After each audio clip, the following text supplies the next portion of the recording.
This is a live podcast.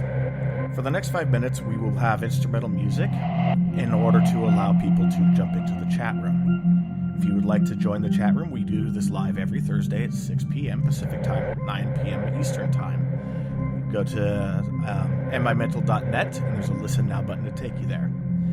If you're listening to this as a recording, please skip ahead to the 5-minute mark, or if you like the music, just chill and hang out.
The following broadcast is intended for mature audiences. These are real people sharing very real, deeply personal experiences. This content may be considered triggering for others and for those who are sharing. The chat room is a privilege intended for discussions and sharing. You are not being asked to agree, but you are being asked to stay civil and refrain from personal attacks. Listener discretion is advised.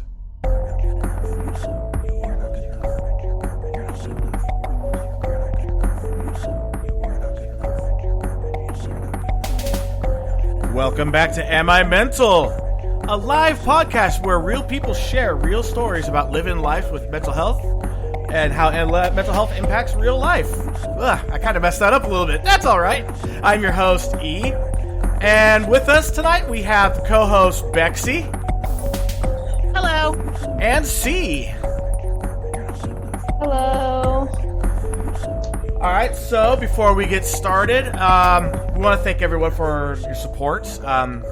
Every bit that you guys help out is really appreciated. And when you guys are also those that are donating, every penny goes right back into the podcast. We keep nothing.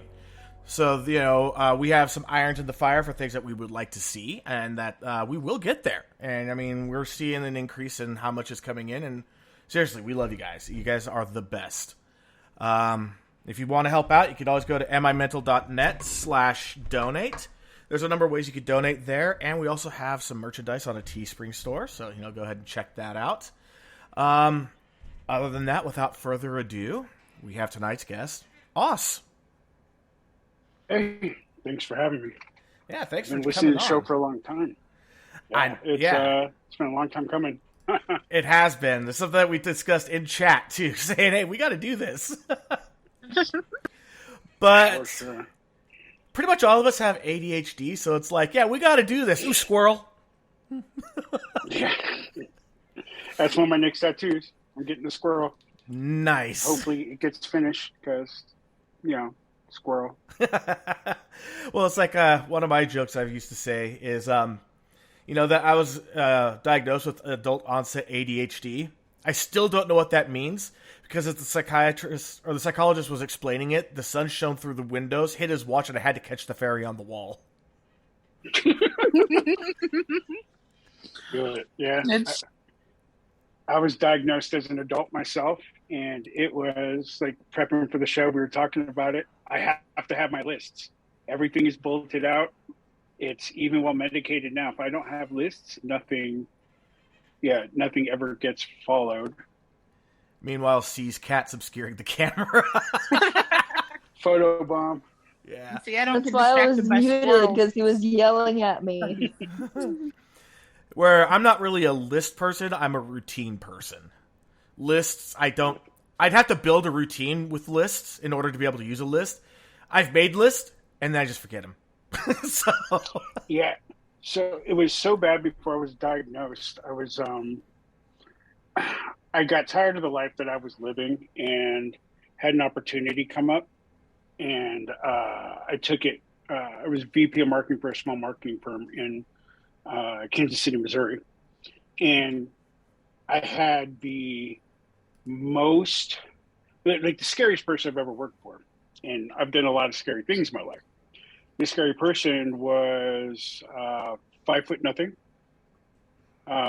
TNT. 107 pounds, soaking wet.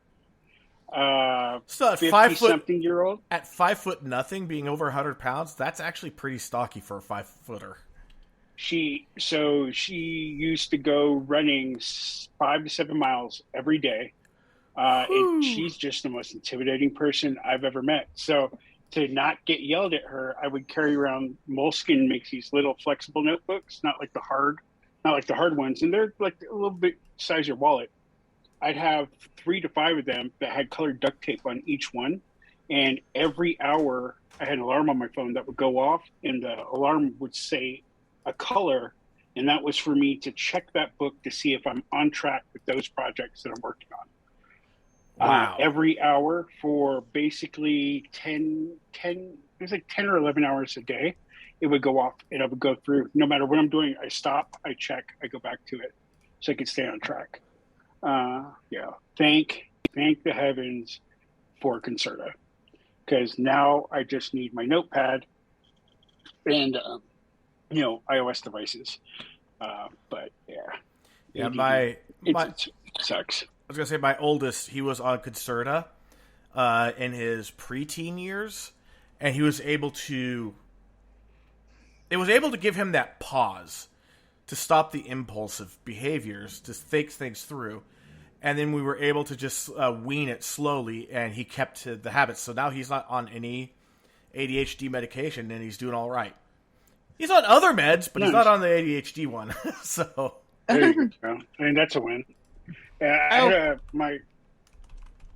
Sorry, I just want to break in for a minute. Sarah says, "Hi, honey. You're listening on Beats, driving home." That is my better half for sure. I was actually just going to bring up a little debate that I had with her son. I was telling him about what ADD was and ADHD, and then I said I had ADD. He's like, it's ADHD, because he likes to correct everything. And we were going back and forth about, no, I have ADD, not ADHD. And then he looks at me really puzzled. He goes, well, what's the difference then? I'm like, people with ADD or the people with ADHD tend to be skinny because they're moving. Well, with the DSM-5, they actually got rid of ADD and just balled it into ADHD. I'm not hyper. There's nothing hyper about me. Oh, I don't even walk. I'm hyper. I'm mosey. I'm hyper, but I'm fat because my hyper comes out as nervous energy. Like I'm always tapping stuff and my foot's bobbing around. Yeah. Sarah does the leg shaking. And we were just watching Batman the other night, and like amazing movie if you haven't seen it yet. Like I was like, the guy who plays it's like sparkly vampire guy. He is an amazing actor, though. He really I had no idea. And before he was idea. the sparkly vampire guy, he was Cedric Diggory in Harry Potter. So, which I didn't know that. Oh yeah, yes, he's Cedric Diggory in Harry Potter. I just saw him. I saw him in Water for Elephants and went, "Whoa, this guy can act."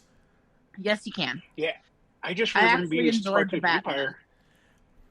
Yeah, the Batman. It was like Sarah's like sitting. She's a huge DC girl. Like, and any questions I have about anything, anytime about DC, she's my go-to.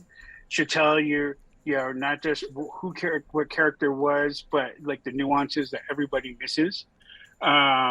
So she's sitting like on the edge of the couch, like a quarter inch of her butt touching the actual couch, watching the screen, and her knees like it's like a massager vibrating. Yeah. I like slowly put my hand on her leg, like, don't, please. You make me throw up.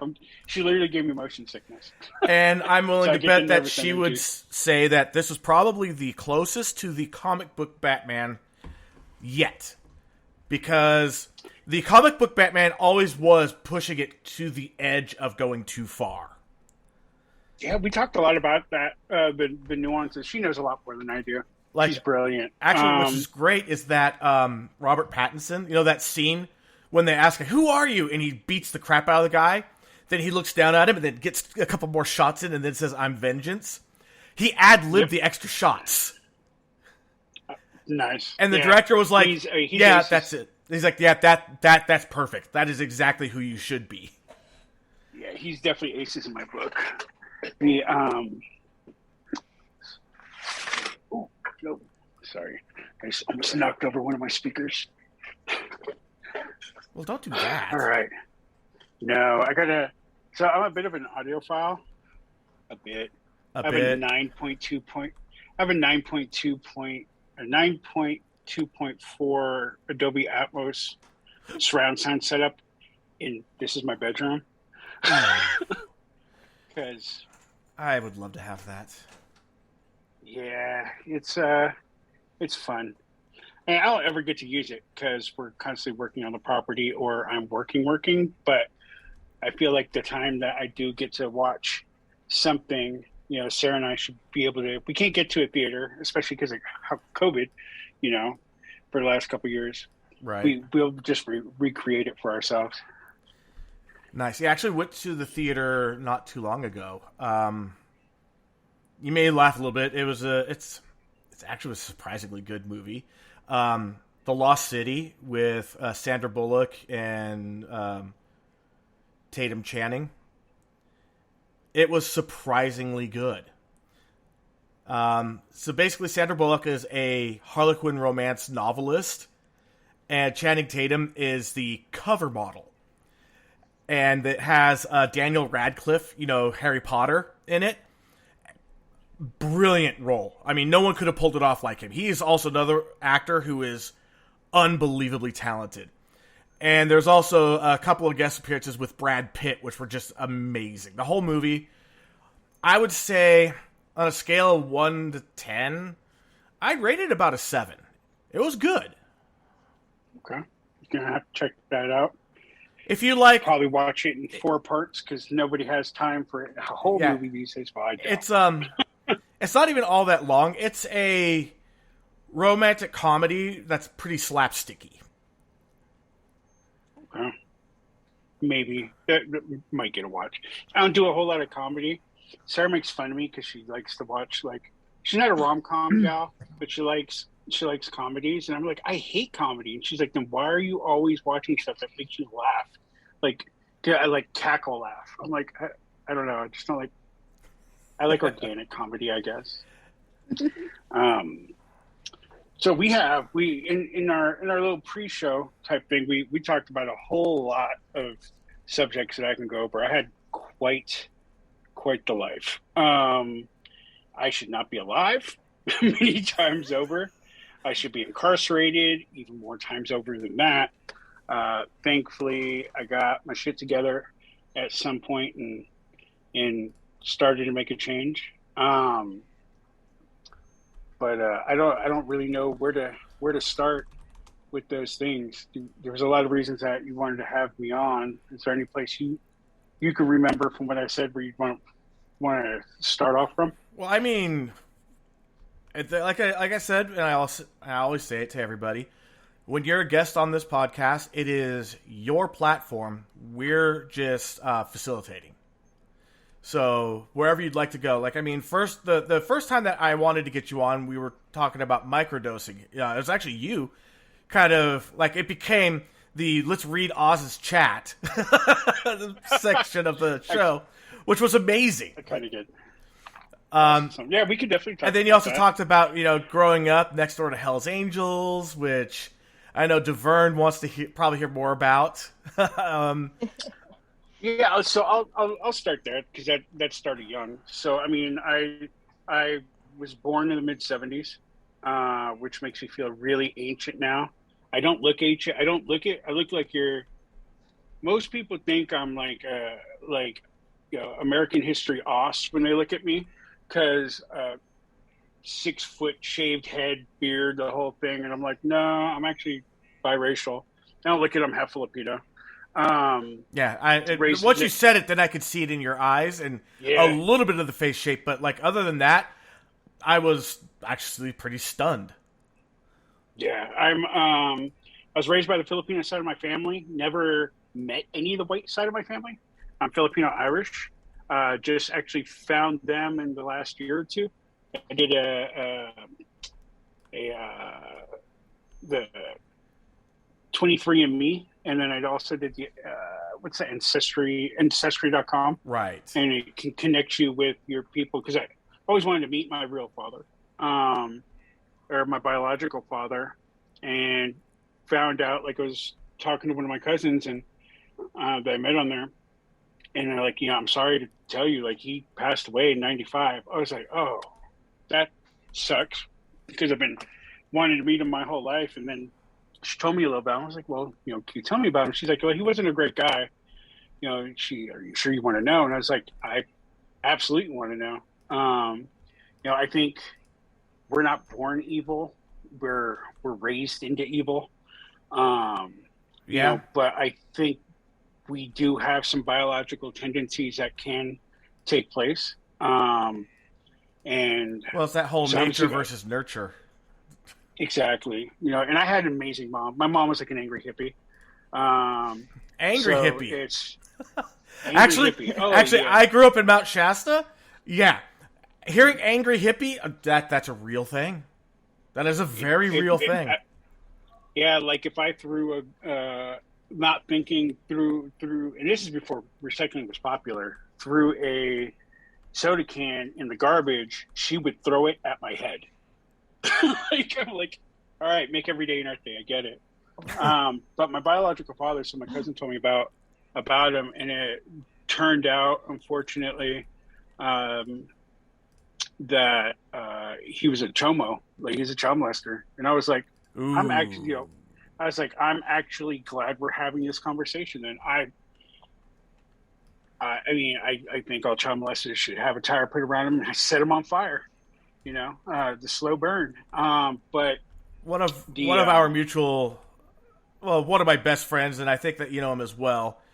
We've had the conversation about what should happen to child molesters, and his idea was strap them across a barrel, pull down their pants and underwear, get a giant slingshot, put a beehive in it, and hit it right in their taint.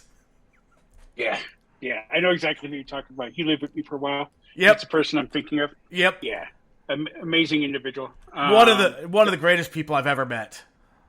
Yep. Yeah, for sure. I would. Oh, sorry. No, go ahead. I'll talk forever if you don't jump in. I was gonna say, like, an idea for that, because I've thought about that too. Like, put them on an island with a bunch of people that hate child molesters and just let them go at it. Well, that's pretty much prison. That's called county, or prison. Yeah. Yep. Yeah, he just like brand chomo on his forehead and toss him out so he can't hide his papers. He's done. There's far worse things than killing somebody. Let them relive the horrors that they caused. Yeah. But so my story, the whole squirrel thing, I was going somewhere with that. Oh yeah. So never met my biological father, found out that. And then I thanked her. I was like, you actually gave me closure. Since I was young, like the way, so I grew up, I grew up calling the guy dad, didn't know he was my biological father. And I still call him dad. And and then I got thrown out of his fourth grade. So fourth grade, somebody was being picked on. I beat the brakes off the person who was picking on him, got kicked out of that school. I haven't liked bullies from a young age. And, oh no, that's a different time. But no, I was going from Catholic school to regular school. And, had to go get all the paperwork from the city courthouse or whatever it was, and it's my birth certificate. I was like, "Oh, can I see that?" And my mom was like, "Sure." And we're walking downtown, and she hands it to me. I'm like, "Oh, okay." Looking at it, and where it says "father," I was like, "Who's Marion?" And she's like, "Fuck!" and grabs it from me. And it was like the back. We're on the back half of City Hall. She sat me down on some steps and she's like, so I wanted to tell you, but like, just hear me out. I'm like, all right. She's like, so, your dad has always been there for you and he loves you very much. I was like, yeah. And she's like, and so, you know how some people, they're not in relationships forever. You can get with somebody and think you love them and it doesn't work out. I'm like, yeah. And she's like, so there was this guy, Marion, who I thought I was in love with. It didn't work out. Your dad came along, and that's why your dad's raised you. I was like, okay. She's like, so Marion is the person who got me pregnant, and not Earl, who's my dad. And I was like, all right, but he's still my dad. And she was like, oh, thank Jesus. I was like, I don't know who that guy is. I don't care. Like, My dad was my hero. But it's that, sorry, my dog's like on my hip. Isn't that where they're supposed squirrels to be? On my hip? Like, well, she's a little big to be carrying around on my hip, but she totally let me. Just waiting for Sarah to get home so she could take this beast off my hands. We're constantly pawning the dog. Well, we're pawning Gracie. Gracie's the Weimaraner off on each other. we both want Remy because he's super chill and he's like the Eeyore of pit bulls. Like, I just waiting for him to one day look up and be like, oh, bother. Like, it's real. All right, so there was that reminded me of a comic that I saw. It was a little, it showed Winnie the Pooh with a pistol aimed at two different Eeyores. And he's like, okay, which one of you is the real one? And the other one's all, shoot him! He's the imposter! So he shoots the one saying that, goes, the real Eeyore would never pass up an opportunity to die. Truth. Truth. Yeah, I have a couple of stuffed Eeyores. Gracie Goleta. Go. It's not your show, girl. It's not about you. She's like, but it could be. It could be. But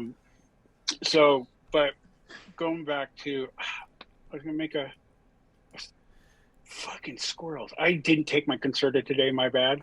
No worries. Yeah, you were talking about how you said that your dad is your dad, not the biological person. Yeah. Oh, there you go. So yeah, this is all going to trail into mental health stuff. So it's on topic, but we're taking the long road because I don't know shortcuts. And I get lost easy, as you've seen. So I find that out, and I'm like, I don't care. He's my dad. And so that was awesome. And he was like my buddy, looked up to him. He was like the coolest guy. He made fast friends with the guys who lived next door. And they're all bikers. But they're all like super, super friendly, never rude. One of their sons was my best friend growing up. And I actually heard a couple of years ago, he ended up prospecting. Hope he's okay. And they looked out for everybody in the neighborhood. Like somebody stole my TV once when I was still, it was before the end of third grade because I was still in Catholic school. And the guy hopped in his car, and I lived on a really steep hill with a big park at the bottom of it, McLaren Park, which is like, you wouldn't think a park that big would be in the middle of the city. That wasn't Golden Gate Park. But his car wouldn't go up the hill, so he coasted to the bottom, picked up the TV, and tried to go into the park. They hopped on their Harleys, went into the park, got the guy, and got our TV back. I don't know what happened to the guy, but when my dad came home, he got called over to their house, and my dad just refused to talk about that day. They were like, that was it. But I grew up calling them Uncle this and Uncle that. And even like they're so prominent that at one point, one of them was trying to become the San Francisco chapter president. But you never know it, like from my perspective, growing up around them. They were just a bunch of uncles. But anyways, going back to riding, and riding motorcycles, one of the things that they did to teach us to ride, they were about safety. You wouldn't think, you think rough and tumble, like 1% bikers, don't give a fuck about anything, living lawless and whatever. That's not how my view of them are. They're just like everybody else. Everybody has a story. Like most people have a heart. We go down to the park, and they put us in motocross gear and had us ride our BMX bikes past them. And I was 7, 8, 9, something like that, like really young. And what they would do is they would clothesline us off, not at the neck, but at the shoulders, and make sure we knew how to fall off a motorcycle, hit the ground. And the rule was either you straighten your arms or you cross your arms over your chest, you straighten your legs up, and straighten your back up to the point where you're pushing your pelvis out a little. And what you're trying to do is slide on the gear. That's why racing leathers, racing synthetics, protective motorcycle gear has a low friction rating. It's meant for if you hit the ground, that kinetic energy doesn't get transferred to your body and cause you to tumble. You're supposed to hit and slide. And once we learned how to do that, they started putting us on, started with mini bikes and then started going all the way up to 200cc 2-strokes, which I don't know if you know much about riding motorcycles. 200 cc's is nothing on a street bike. 200 on a two-stroke, you are strapping yourself to one of Elon Musk's rockets. And the torque, it's like they may as well be electric. It is like, it's nothing, and then it's everything. And there's like no really in between, which is magic. Damn. And that's, but I learned to ride from them. And it was like my friends, and there's a bunch of kids who lived on the block. I used to live in Sandlot with all the kids, right? And we'd be like, we want to be like you when you grow up. And they would get, the only time I really remember seeing them mad is they would yell us about, like, don't do what we do. You know, we don't do what we do, so you'll become it. There's nothing cool about this. You know, this isn't fresh, because that was the word back then, fresh. You know, this isn't fresh. It's, you know, you're going to grow up, you know, be doctors, be cops, be firemen, you know, go do construction. And we didn't understand it because we didn't know what life they were living. We were just like, you have fun and ride motorcycles and fix cars. Why can't we have fun and ride motorcycles and fix cars? And from their perspective, not realizing that we didn't know what their life was. We just saw you're big and cool and people give you respect and you're covered in tattoos. And so, but yeah, I learned to ride at a really young age and I've been riding ever since. I'm working remote now and I work about an hour and 15 minutes from where my office is. This is the longest time I've been without a bike, and Sarah's so supportive. Like, I'm going to have to start commuting in twice a month. It's about time. I might have to get a bike. And she's like, okay, cool. You know, she's like, just hopefully it's something we can finance or it's not too expensive. And I'm just like, it's amazing to have to be with somebody who's so supportive. My last relationship, she would say no, throw fits, guilt me, and then break down into tears if she even thought I was going anywhere near a motorcycle. So that whole relationship, I didn't own one. And Sarah's like, so are we getting matching bikes? You know, what kind of bike do you want? Should we go on rides together? I was like, I found the right one. Yes. Yes, you did. Yeah, she's super dope. Only time in my life I've been in a relationship where we will get into, like last night, we got into a pretty big argument. Not going to go into the details, but at the end, like we have both learned like a very common concept that people don't get, and that is if you could just learn to shut the fuck up and listen for a little bit and stop waiting to speak, but actually listen to what's being said. You can actually hear the other person. Yeah. Amazing, isn't it? She does that. Yeah, she's better at it than I am. You know, it takes me longer. It's like, if I'm like, can I finish? And she'll stop. And then, but like, I'm working on trying to do the same thing for her. She's way more patient than me, and that's to my benefit. Thank you. I love you if you're still listening. But it's, fucking squirrels. These tracks go everywhere, man. This is why I have bulleted lists, because I can't keep on the same same track. But what was I just talking about? My brain needs a jump start. It was, we were talking about the motorcycles. Going back to motorcycles. Yeah, motorcycles. So that was group riding. I've been down 4 times. Fastest I've gone down was doing 55. There's blue skies, but started to hail out of nowhere. And I was living in South Natomas, and I was on this slightly like weavy street. I'm familiar with the area. What's that? I'm familiar with Natomas. Yeah, so it's the next major road that's past Truxell. Heading towards 80. So it's Azdevito, okay, something like that. Yeah, I know which way you're talking about. I know exactly which way you're talking about. I just don't know the name. I'm bad with names. Big sweeping turns. Yeah, they're big sweeping turns. Hail comes down. I hit a patch. Bike just washes. I'm on my way. I was working for CalFed when it was around. I have my polo on and my khakis. So back to that training, I launch myself off the bike backwards, just kick off, straighten up, slide. But from the adrenaline, as I'm sliding, I jump up to my feet and I slide almost a whole house, the width of a house, on my feet and stop on my feet. And I was like, did nobody see that? Like, this is some superhero shit right here. Like, that's like the coolest thing in my adult life. Tore my pants a little bit. My shifter got pushed under the headers.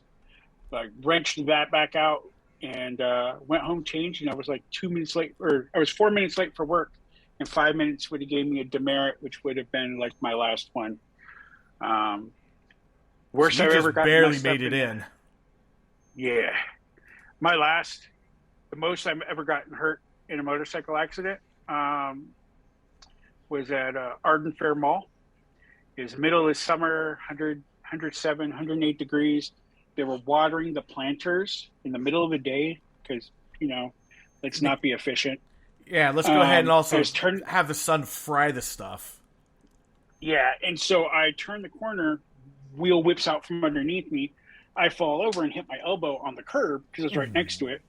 And, I'm just deathly embarrassed. I was like, I look like the biggest goon. Hop up, and people stop their cars and come running out, and they're helping, and two dudes are picking up my bike. And they're like, are you all right? I was like, yeah, thanks for the help. I'm good. Like, just beat red, so embarrassed. And they're like, you want me to call an ambulance? I was like, dude, I basically just tipped over my bike. Like, really, don't call. I'm right. And they're like, no, you're bleeding a lot. I was like, what? I'm not. I look at myself and look at myself up and down, and I motion with my hands. I'm like, I'm not. And blood splatters. And I have blood dripping from my arm down my hand, pooling on the ground. I was like, oh shit. I was wearing two shirts. I had a wife beater on under a t-shirt. Pull it off, wrap it around my arm. One of the guys had duct tape that shit around my arm so that it wouldn't bleed. I was like, I'm good, thanks, I'm out. Hopped on my bike and took off. Fun times. Yeah, but one of the things I really wanted to say during your throttle therapy show last week was that it is riding. There are three things that are really therapeutic for me. And I find, for me, the things I find therapeutic are the things that take a lot of concentration. So you're focused, so you can't let your mind wander into those dark areas that you're trying to just get a reprieve from, And so riding motorcycles, it's anybody who has been a long time rider. If you've ever been in a car with them, you're probably going to think they're one of the best drivers on the planet. And it's because we don't watch the car in front of us. We're watching 3, 5, 10 cars ahead of them and watching for the chain reactions that come down, getting the rhythm of the road. And it's just, riding takes so much concentration, especially when you're riding kind of dumb, like I may or may not have done a few times in my life. But it's the level of concentration. And then once you get out and there's nobody out there, it's just you feel like you're flying. The sense of freedom that comes with that, it's it feels, it's surreal.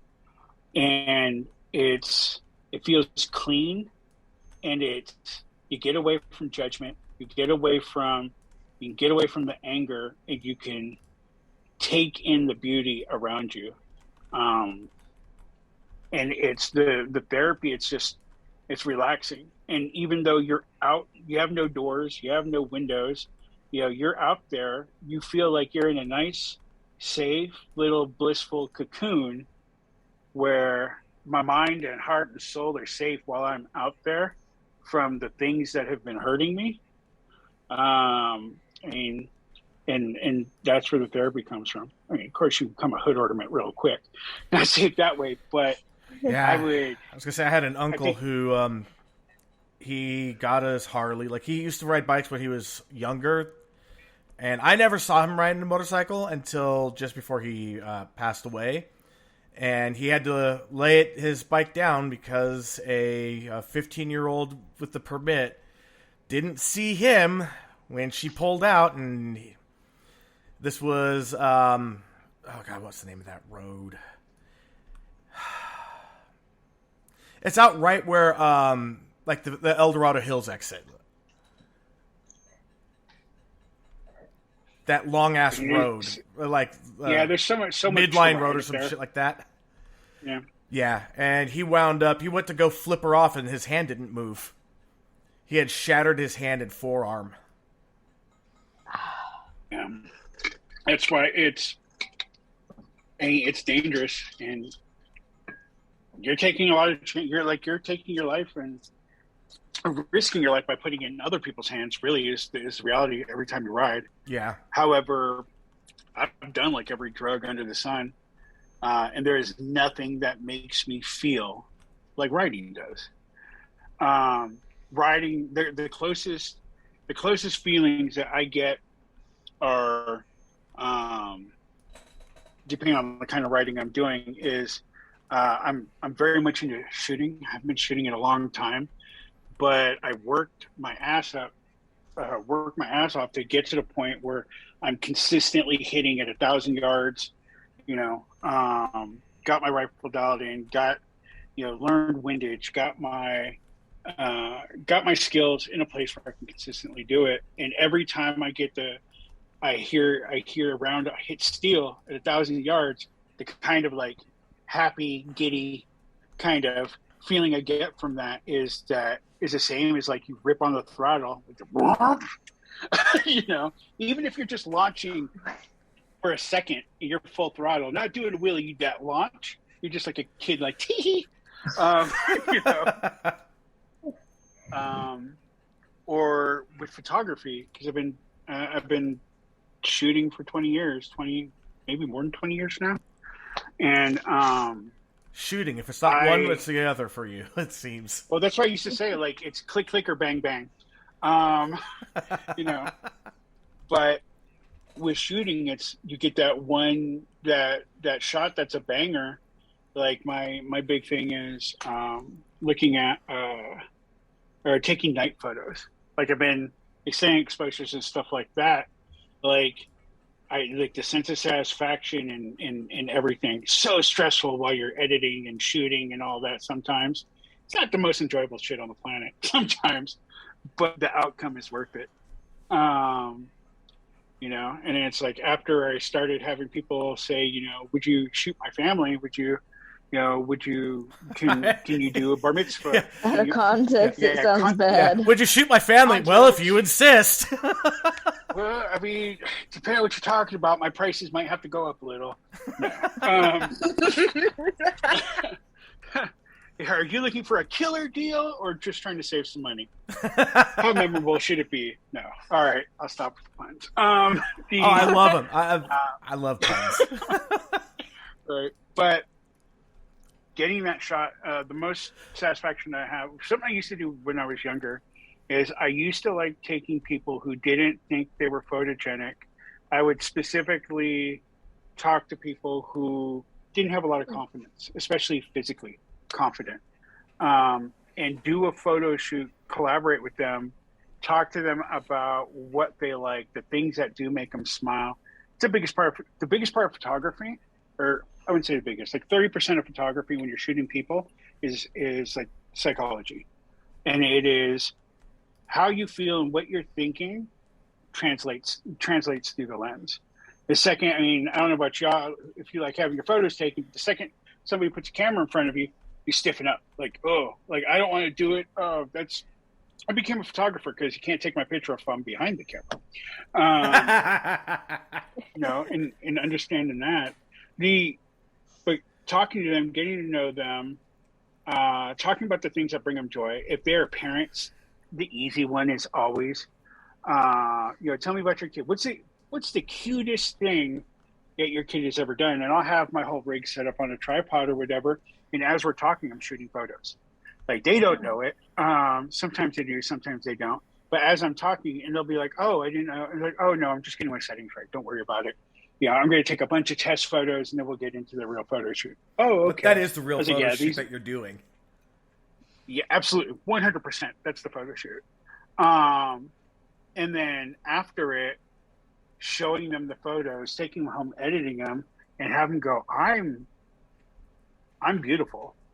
And to hear that come out of somebody's mouth, guy or girl, who isn't confident, who's self-conscious, there's something about themselves they don't like, and helping them see the beauty that everybody else sees, like there's nothing more satisfying. And that high that you get from bringing that kind of joy to somebody, same thing as writing sometimes, it's all in different ways, but I mean, there's no drug that can translate that type of thing. That's amazing. There's really not. I had to do that with myself. I hate having my picture taken, but I am a huge, I'm the queen of the selfie because I can take a picture of myself and feel good about it. And I started doing that after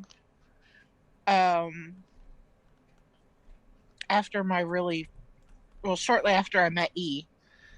I started taking more pictures of myself and posting them to my social media because I felt like it was a way for me to break out of my shell and be like, okay, I actually like this picture. Let me see what someone else thinks about it. And not that their opinion mattered because I felt good about the picture. And but at the same time, it's nice to get that validation. It is. We heal when we take risks. Right? We heal when we take risks. It's anything worth having. Like, I mean, not to be cliche, but anything worth having is worth working for, and that has to do with our own growth as well. Putting ourselves in uncomfortable situations, and then reaping the rewards of it. One, being proud of yourself. Like, how do you, crossing that barrier, hating that you of your picture being taken, and then going and beyond taking a picture, but posting it for the world to see. Like, you should be proud of yourself just for that step in itself, no matter what anybody else has said. Right? It's hard. It's scary. I'm sure the first time, right? Oh yeah, it's really hard and it's scary, but it was also a good form of like therapy for me. I mean, exactly. It really was something that I struggled every time to press that post end button. But actually, there's a huge difference in the pictures of me from 4 or 5 years ago to now. Oh yeah. And not just a physical difference because I did lose some weight, but I mean there's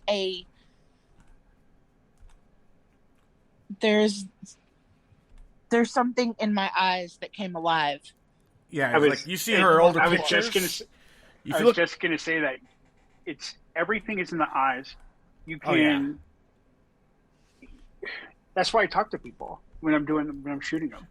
It's if I just say smile and people will have the perfect fake smile that they've learned for Insta, Facebook, whatever, Twitter if you're allowed on there. But hey, I got my 4th account banned. But like Bexy was saying, like if you look at her eyes, you could see her growth in her growth through that. I'm sure, and that's awesome. I'm glad you found that, Bexy. Not a lot of people. Like Bexy's eyes were dead before. Yeah, it was like looking at a corpse. Mm-hmm. Yeah, it's awesome that she's found that. I'm happy to hear that you did. That's a big part of why I got into photography, is helping people see them as I see them through the lens. Like, and it's a whole process, and it's really satisfying. Unfortunately, it turned my photography, my art, into a business.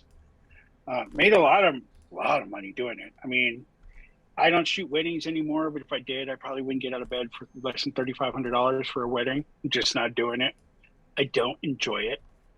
And I feel like that comes across in the art, but, yeah. So, let's see if I can circle back. Can I do the loop? So, going back to switching gears and going back, I'm going to try to complete a story. Just one story I can complete tonight. I'll be proud of myself. Not that it's so significant. It's just the fact that I can finish the story. I believe in me. So I believe in you. We believe in you. Yes. Harvey Dent. Harvey Dent. Fuck. Now it's gone again. Nope, it's back. So I grew up with my dad. Grew up finding my dad being my dad, and he was like kind of like my hero. And he was a tough guy. He really looks like a dock worker. 5'6", 5'7", 155 pounds, lean, built like a boxer. Big old beard, always wore a knit cap on his head. He was very 80s. And I don't mean that in the fashion sense. I meant everywhere we were going, he had a tall can of Bud between his legs, and he'd be rolling a joint one-handed while talking to me with our seatbelts on, and I'm in the front seat. It was a different era. Yeah. So getting one day in fourth grade, he takes me out of school early, and the only time I've ever gotten taken out of school early is for the doctors. And when you're a kid, you don't like being poked and prodded. I'm like, dang, we gotta go. Do I have a doctor's appointment? The mom not say something? He's like, nah, Bo-Boss. It was a family nickname for me, Bo-Boss. It was started as Boss and then turned into Bo-Boss. And to this day, I think only my sister still calls me that. But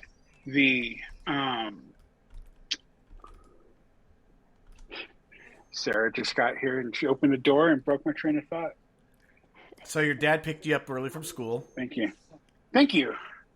for that jump start. So my dad picks me up early from school, and he's like, no, I just thought we can go to the beach. And I'm born and raised in San Francisco. My school, I was bused out to the Sunset District. It's not where the area that I lived in, but they bused us out there. And so it's really close to the beach. He's like, I thought we'd go to the beach. I was like, hell yeah. So we go to the beach. It's great. Build sandcastles. Usually he just kicked back and smoked joints and I would play, but he's building sandcastles with me, super engaged.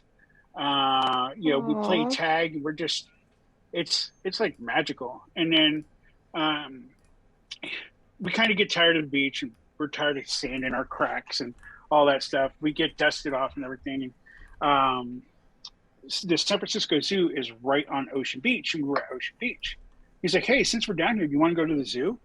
I was like, the beach and the zoo in one day? Hell yeah. I won the lottery. So, yeah, exactly. Like, it's like the best day ever.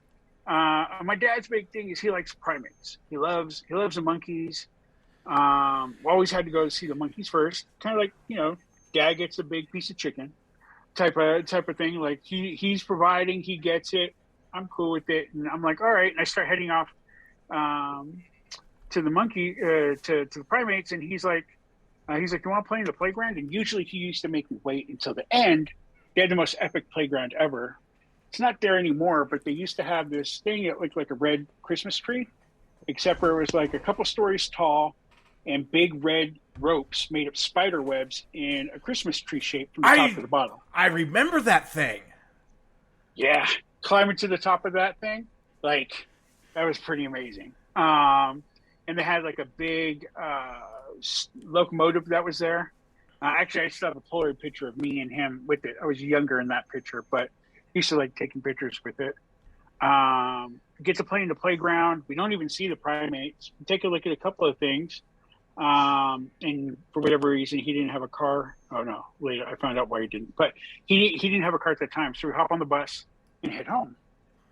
And so we get there, and my mom has dinner made. Which, until she couldn't, she cooked dinner every night. It's just in her programming. But we never, ever, ever ate at the table. The only time we ever ate at the table was Gracie, come on, go lay down. Sorry, guys. Dog just pushed the door open. So we get to the dinner table, or I get home, and it's all out. The food's on the dinner table, already laid out, and I was like, "That's weird." We'd eat breakfast at the dinner table sometimes, or it'd be like me. My mom's working to get ready for work. My dad's getting ready for work. I'd be in it. Otherwise, we always ate in front of the TV. My dad's like, "Hey, I got that thing I need to do. I got to take off." And my mom's like, "Okay, be safe." And gave her a kiss on the forehead, and he's like, "Hey," he's like, "You be good. Listen to your mom. Stop being a knucklehead. You can do better." I was like, "All right, Pop." He gave me a kiss on the forehead and he left. So my mom is like, she's like, "So how was your day? You guys got home pretty late." And I was like, "Oh, it was amazing. Dad took me out of school and went to the beach." And she's like, "Really? Okay, cool." I told her about playing at the zoo and getting to go on the playground and everything. And she's like, "Okay." And she's like, "So did you and your dad talk much?" And we did. We talked about a few things. We talked about that I had bad grades. I had a really hard time concentrating on things. I was a class clown. That I needed to do better. I needed to listen to my mom. I really needed to pull my weight when it's asked for, because it's not asked for very often. When I do things, I need to make sure I'm doing them right, because anything worth doing is only worth doing right. So I told her, I didn't tell her all that, but she said, "Did your dad talk to you?" I said, "Yeah, we talked. It was fresh." Because again, that was the word back then. And she's like, "Okay." She's like, "So you're okay with us getting a divorce?" I was like, "What?" And so she's like, "That motherfucker." And so he was supposed to tell me that they were getting a divorce, have this whole big day, have a discussion about it and whatnot. Chickened out, never told me. My mom ended up telling me that night, and I didn't see my dad for a year and a half after that. Oh. He came back once after about a year, and it was really tough up until that point. But I would do things. I would clean up the backyard or help the bikers next door do stuff. I would go to the store for them. I'd do whatever. They give me $1 here, 50 cents there. 50 cents went a long way back, in the early 80s, mid 80s. And so I saved up. Between that and my mom, who's now raising 3 kids on her own. I have a younger brother and an older sister. My mom raising us on her own. And I saved up some money because I really wanted a bike. My mom's like, "I just don't have the money for it." And I was like, "Okay, well, can I save up money to get it?" And she's like, "Yeah, absolutely. If you can save it, you can do it." And so I don't know how long I was saving, but it was a while, so more than 6 months. And my dad stops by, and my mom was basically like, "Hey, how's it going?" I was like, "Dad, he's back." Did the whole thing. "Are you staying? Like, where have you been?" This and that and the other. And he's like, "Oh, I just came to talk to your mom about some stuff." And him and my mom, he's like, "Why don't you go outside and play with your friends for a minute?" I was like, "I haven't seen you like forever." He's like, "Well, okay." I go. And I come back, and he's sitting on the top of my steps. Like, I lived on a super steep hill, and I was on the second floor of the Victorian. It was turned into 2 flats. We were upstairs, so tons of stairs. I go upstairs, and he's sitting on it, and he's just like, he doesn't look happy. He's not mad, but he looks distressed. I was like, "What's wrong?" He's like, "Well," he's like, "I was talking about your mom about some things. I was trying to see if she could lend me a couple of bucks because I'm in a tough way." And you see where this is going. And, but she couldn't help me out. And that's okay. I was like, "Well, I've been saving up for a bike. If you want to borrow it, you can borrow it." And he's like, "No, you've been here. It's your money for your bike." I was like, "Well, if you're going to pay it back, it's okay." And he's like, "Are you sure?" And I was like, "Yeah." So I gave him my life savings. You're a good kid. I don't see him for another couple of years. Later found out the reason that my mom kicked him out was it's crazy how different drugs will grab you. He was a hardcore alcoholic, mentioned earlier, rolling up a one-handed joint, with the tall boy bud between his legs. We were like 7 car accidents when I was a kid, and 6 of them he had the tall can between his legs. It was the 80s, and they do as they do. Right. So, but later I found out that I can tell you exactly what it was. It was 84, because crack wasn't called crack yet. It was called freebase. And I found out later that she kicked him out because Dad was a crackhead. He was addicted to freebase. And so I get it. But what that left me with, like the things that happen in our childhoods, we carry them. We can carry them, and we carry them subconsciously. And I think the less we understand the way that shit has fucked us up, the worse we carry it, And so I had, because my dad's little pep talk trying to help out my mom do better, work harder, listen. I felt like he left because I wasn't good enough, because I didn't work hard, because I didn't listen, because I was a bad kid. And so I had that guilt riding on me, and then had like super bad abandonment issues. Like it was like bad. And then, so I'm carrying around all that baggage, and I start to grow up, and I'll give the Cliff Notes version of it. So when I was in middle school, I was a D&D nerd, and then D&D turned into playing Robotech and Riffs and stuff like that. But I was like a sloppy nerd, wearing pro wings, dirty sweatpants, and change my shirt every 2 days, not showering enough. Like I was your I was on my way to becoming a basement wizard. In the worst mean kind of way. And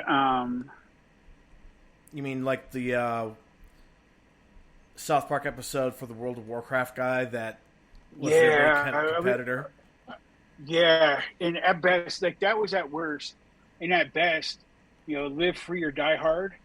The wizard who lives in his mom's basement, everyone's power's out, but he's got 3 generators going. His command station's up. That I was like, that would be best case scenario. Worst case, South Park, definitely. But I get picked on a lot, but I was big. So the size I am now is I basically stopped growing in 8th grade. And at 8th grade, 6 foot, maybe a little bit less. I grew a little bit in high school, but not much. I was basically like, my freshman year, I was 6 foot, maybe slightly under, and I had gained a lot of weight because I ate my emotions. I was like 6 foot, 365. And I am, on top of that, I have I found out later through DNA testing and all that, like I have the genes that make me, that's why I got into powerlifting. I'm built for big muscle, lots of power, 0 endurance. So that sucks. But, where I'm the guy that can't gain weight to save my life when it comes to like working out, but I can get that endurance. Bro, I watch you eat, I'll gain the weight. I smell someone cooking, I'm like, fuck, there goes another pound. I walk into a bakery and my blood sugar goes up 20 points. Yeah, that's my life. I'm a type 2 diabetic. So, got to get better about that. But one of the guys from the neighborhood, and I grew up in a neighborhood in San Francisco that was one of the last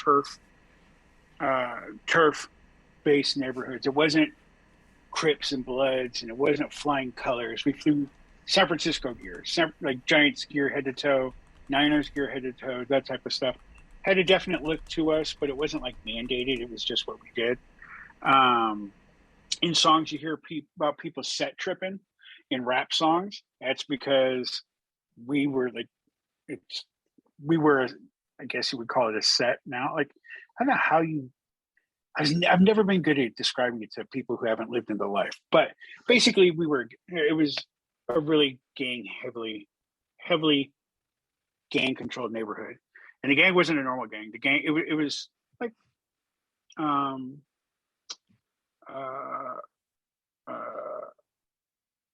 organized crime. So, and it was multi-generational. You had grandfathers telling their sons and grandkids that they better represent.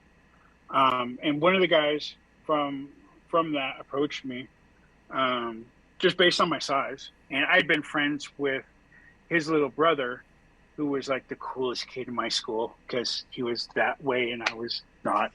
And he's like, he kind of put me on to like self-respect. He's like, if you don't want to get picked on, you have to fight back. You're going to get hit anyway. So you may as well throw some punches and stand up for yourself. And taught me some things. And like, as a little kid, I took Taekwondo, but that's really good for blocking and that's about it. But it's, so he put me on about that and then he's like, you got to get some different clothes. I was like, my mom doesn't have money. I can't buy myself. Yeah. I don't have any money. My mom, there's three of us and my mom, and San Francisco, things are expensive. He's like, well, I can teach you to make money. Okay. Well, how can I make money? What can I do? And he taught me at 13, taught me how to sell crack and steal cars. And like stealing cars is not like gone in 60 seconds. Like you steal a car, you're trying to get the stereo in it, but more than likely anything, you're stealing the tires off of it. Not even the rims, tires. Because everybody was burning out their tires in the neighborhood because it was the hood and was doing donuts and showboating and acting a fool. But he put me on that. And I was just in 3 months, the summer between 8th grade and my freshman year, I was like, I am not going to be a victim anymore. I've been around, saw a lot of fights, saw a lot of ruckus, and saw a lot of crazy shit. And it scared me, but I saw what happened to people who were on the other side of it who didn't stand up for themselves. And so I was like, I'm not going to be that dude. So I'd already told Edith that the first day of my freshman year, there were two guys who I went to middle school with, and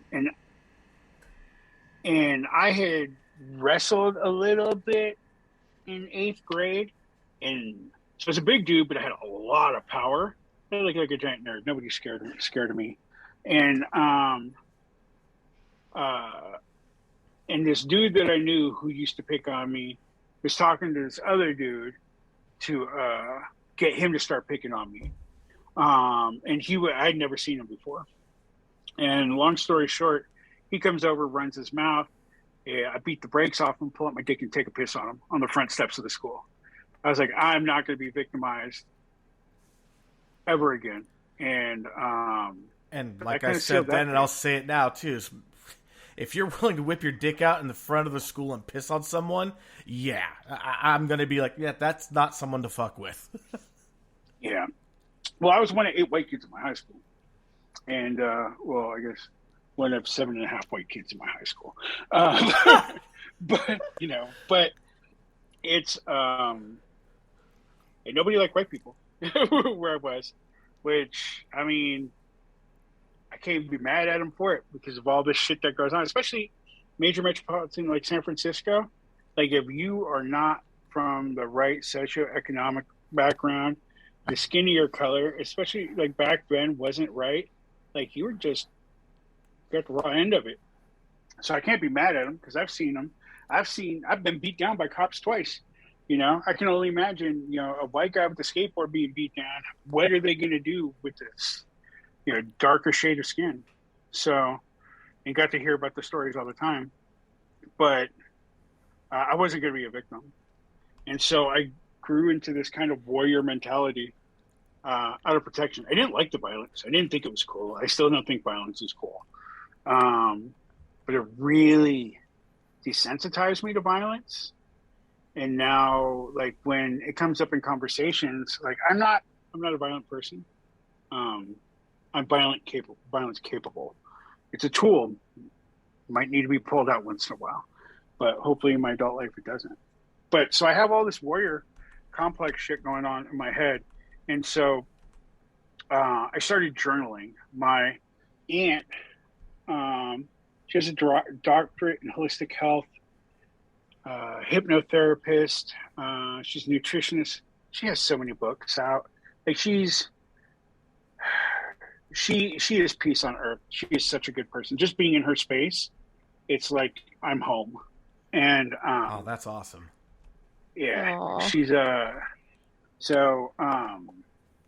It's actually I gotta call her tomorrow. I need to go down to. She lives on the beach in Marina Del Rey. Nice. I gotta go visit her now that COVID's over. Yeah. But so I have this complex going on in my head. I'm getting into fights a couple times a week. Some of them vicious, some of them not. Some of it just showboating, you know, bumping shoulders and bumping your gums and nothing serious. And but on the inside, like my dad's not there, and I'm not really feeling worthy of shit. The only interest anybody has in me is my fighting abilities. I learned really, really quickly that I was a good fighter, and it's just something that came to me. It makes sense to me. I don't like it, but I'm good at it. And so I was wanted for my power and the aggression that I was willing to bring. And really that aggression isn't because I am bigger, better than you. The aggression is like the best defense is a good offense. Like if I come with fury, I am not going to be victimized by this person and their group of friends. But I had no value as an individual. I was really creative. You know, the whole role playing thing. Like most people Right. like role playing, I love to be the GM. I wanted to control the scene, write the story, create everything. Like super hyper creative. And I had a small group of friends who I did that with secretly on the side. It wasn't like fucking a thug circus of role-playing guys, because that doesn't happen unless you're in prison. Super popular in prison, apparently. Well, I mean, in the there's not, military. from what I've been told, I've never been to prison, there isn't shit to do. Lift weights, eat, read, and role play.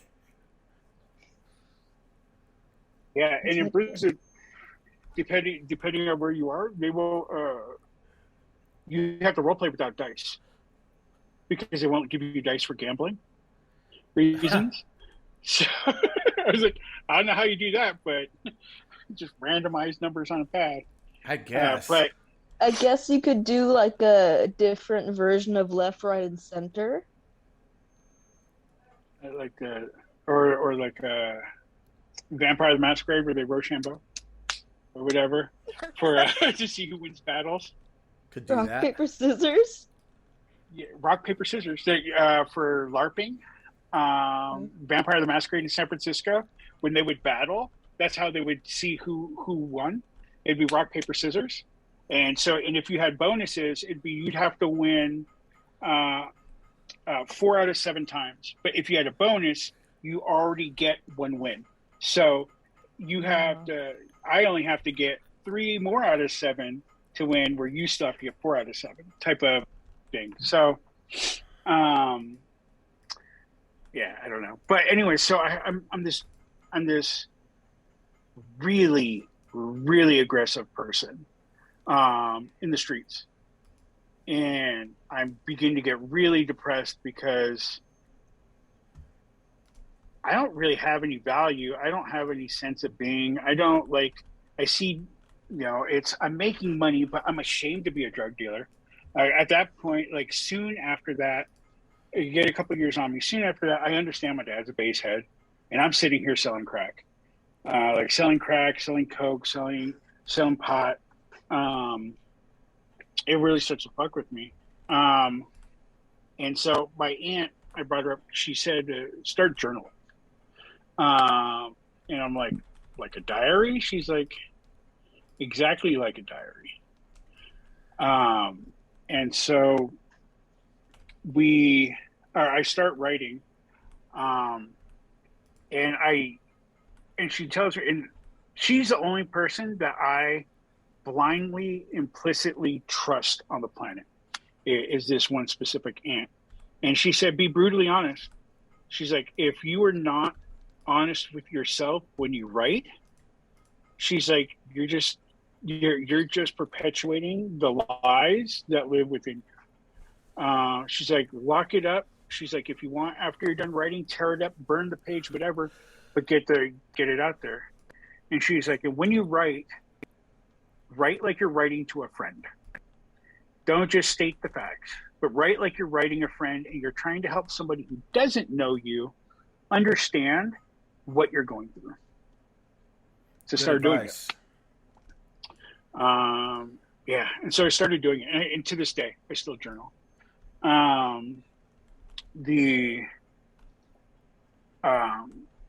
I journal for years. I'm living a violent lifestyle.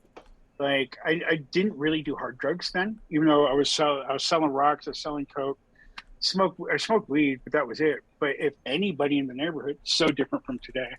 Like my daughter was I don't even think she was a freshman yet, and she told me that one of her friends was shooting up heroin. I was just like, you're not even in high school. Like, how do you even know what the fuck that shit is, much less how to find a vein? Wow. Yeah. Her mom taught her to do it. You teach your fucking 7th grade, 8th grade, kid on how to shoot drugs. Like, you just need to fucking die. I mean, but that takes that old PSA to a whole new level of like, who taught you how to do this stuff? You! I learned it from watching you! That's the next step. You literally took me aside and showed me how to do this. Yeah. So I have all this guilt associated with it, but I don't know how to make money any other way. And at this time, my mom's doing really rough financially. Back then, she went through her first bout of cancer. So me selling drugs is paying the bills of the house. And then one day I get to writing in my journal, and usually it's like a page or two. Some of my shit was so emo. I was emo way before emo was cool. Like reading some of the stuff back then, I was like, whoa. So you were the emo hipster. Thugnificent emo hipster. Like, how many hats can a guy wear at once? You were the proto emo. Something. Like, there was this one girl that I was super into, but like I didn't have the bravery. I had the bravery. I'll step up to anybody in a block and beat the brakes off them. Talking to girls, nah, no stranger danger. They scary. They smell good, look cute. Nope, not doing it. Nah, I'll beat up her brother though. Just super, super dumb. I heard that your brother was mean to you, so I beat him up for you. Yeah, pretty much. And so, like one of the things, I don't remember a lot of what I wrote back then, but I still got it somewhere. Like so I was trying to figure out what love was. Like, what is love? I think I know what love is.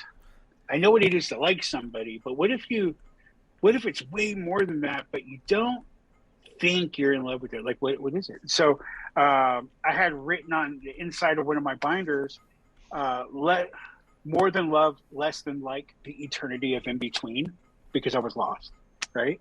Like, I write shit like that. I wrote a lot of stuff like that. But in journaling, I was like, why I was doing root cause analysis on myself before I knew what root cause analysis is. And so I started like, why do you feel this way? Well, I feel this way because this person says something. Well, why does it matter what they say? Well, it matters what they say because of this. Well, how can I equate whatever that is? And I just kept asking myself questions and questions and questions. And it came down to, at the end, I wrote, it was like 21 or 24 pages that I wrote in one sitting.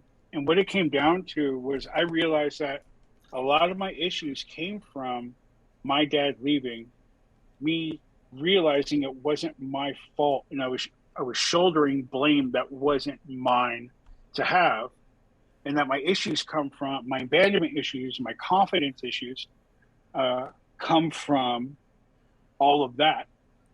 And the moment I made that connection in my mind, done. Like when I sat down in that cafe and wrote that stuff, I was a different person walking out the door. Wow. And after that, there wasn't anybody I couldn't talk to. There wasn't anything I couldn't do. And it's when I really started to dive into what I later on taught my daughter. Starting around age 5, I would tell her, there's only one opinion that matters in the world. Only one. And that is yours of yourself. Yeah. It's not what your mom thinks about you. It's not what I think about you or your grandpa or your friends. It's only your opinion of yourself. So if you can lay down at night and not feel guilty about your day and the things that you've done, then you're living right. Aww. But when you start to, when you go to bed and you feel guilty about something, you need to figure out what's making you feel guilty and find a reason to change that. And I've told her that since she was super little. But that was a reality that I was starting to learn, after writing, after journaling. Didn't stop me from being a gangbanger. So, Yeah. there's some comments that are in here. Okay. And we'll back up a little bit here. We're talking about sorry sayers. At first there was like, it's like funny how kids blame themselves. Came from Jamie. This was like, or taught to. They take it on board so easily. Adults know best, right? Or we pass that tendency down. I'm a sorry sayer. My little one is too. And I said, my middle kid is a sorry sayer. And I tell everyone that I will only accept an I'm sorry if you tried to hurt me. If you didn't try, then you don't owe me anything, and I won't accept it. So don't say sorry. Yeah. And then Sarah's like, it's striking to see yourself in your kids. Jamie, yeah, being a sorry sayer is super fun. You can't even help saying it. It just comes out instead of the more eloquent, please, how can I make you less mad? Yeah. Yeah, and then Sarah's like, for me, it's very much an I'm sorry that happened to you. But my son says, I'm sorry, I made this XYZ bad thing happen, taking responsibility for things he didn't need to. Tears me up.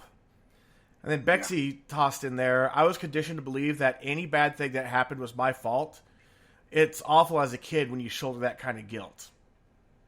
Which we've talked about quite a few times. I mean, that is terrible. No one should ever be raised that way. And then Jamie's all, ugh, Bexy, that's way worse to take it on yourself for unknown reasons. And then when you were talking about how you walked in the cafe, one person walked out the other, Sarah said, the first time I met you is what did it. Big, strong, funny, smart guy who made me super nervous. I was done right there. Aww. Oh, who I made super nervous. Let me let me go ahead and extrapolate on that. So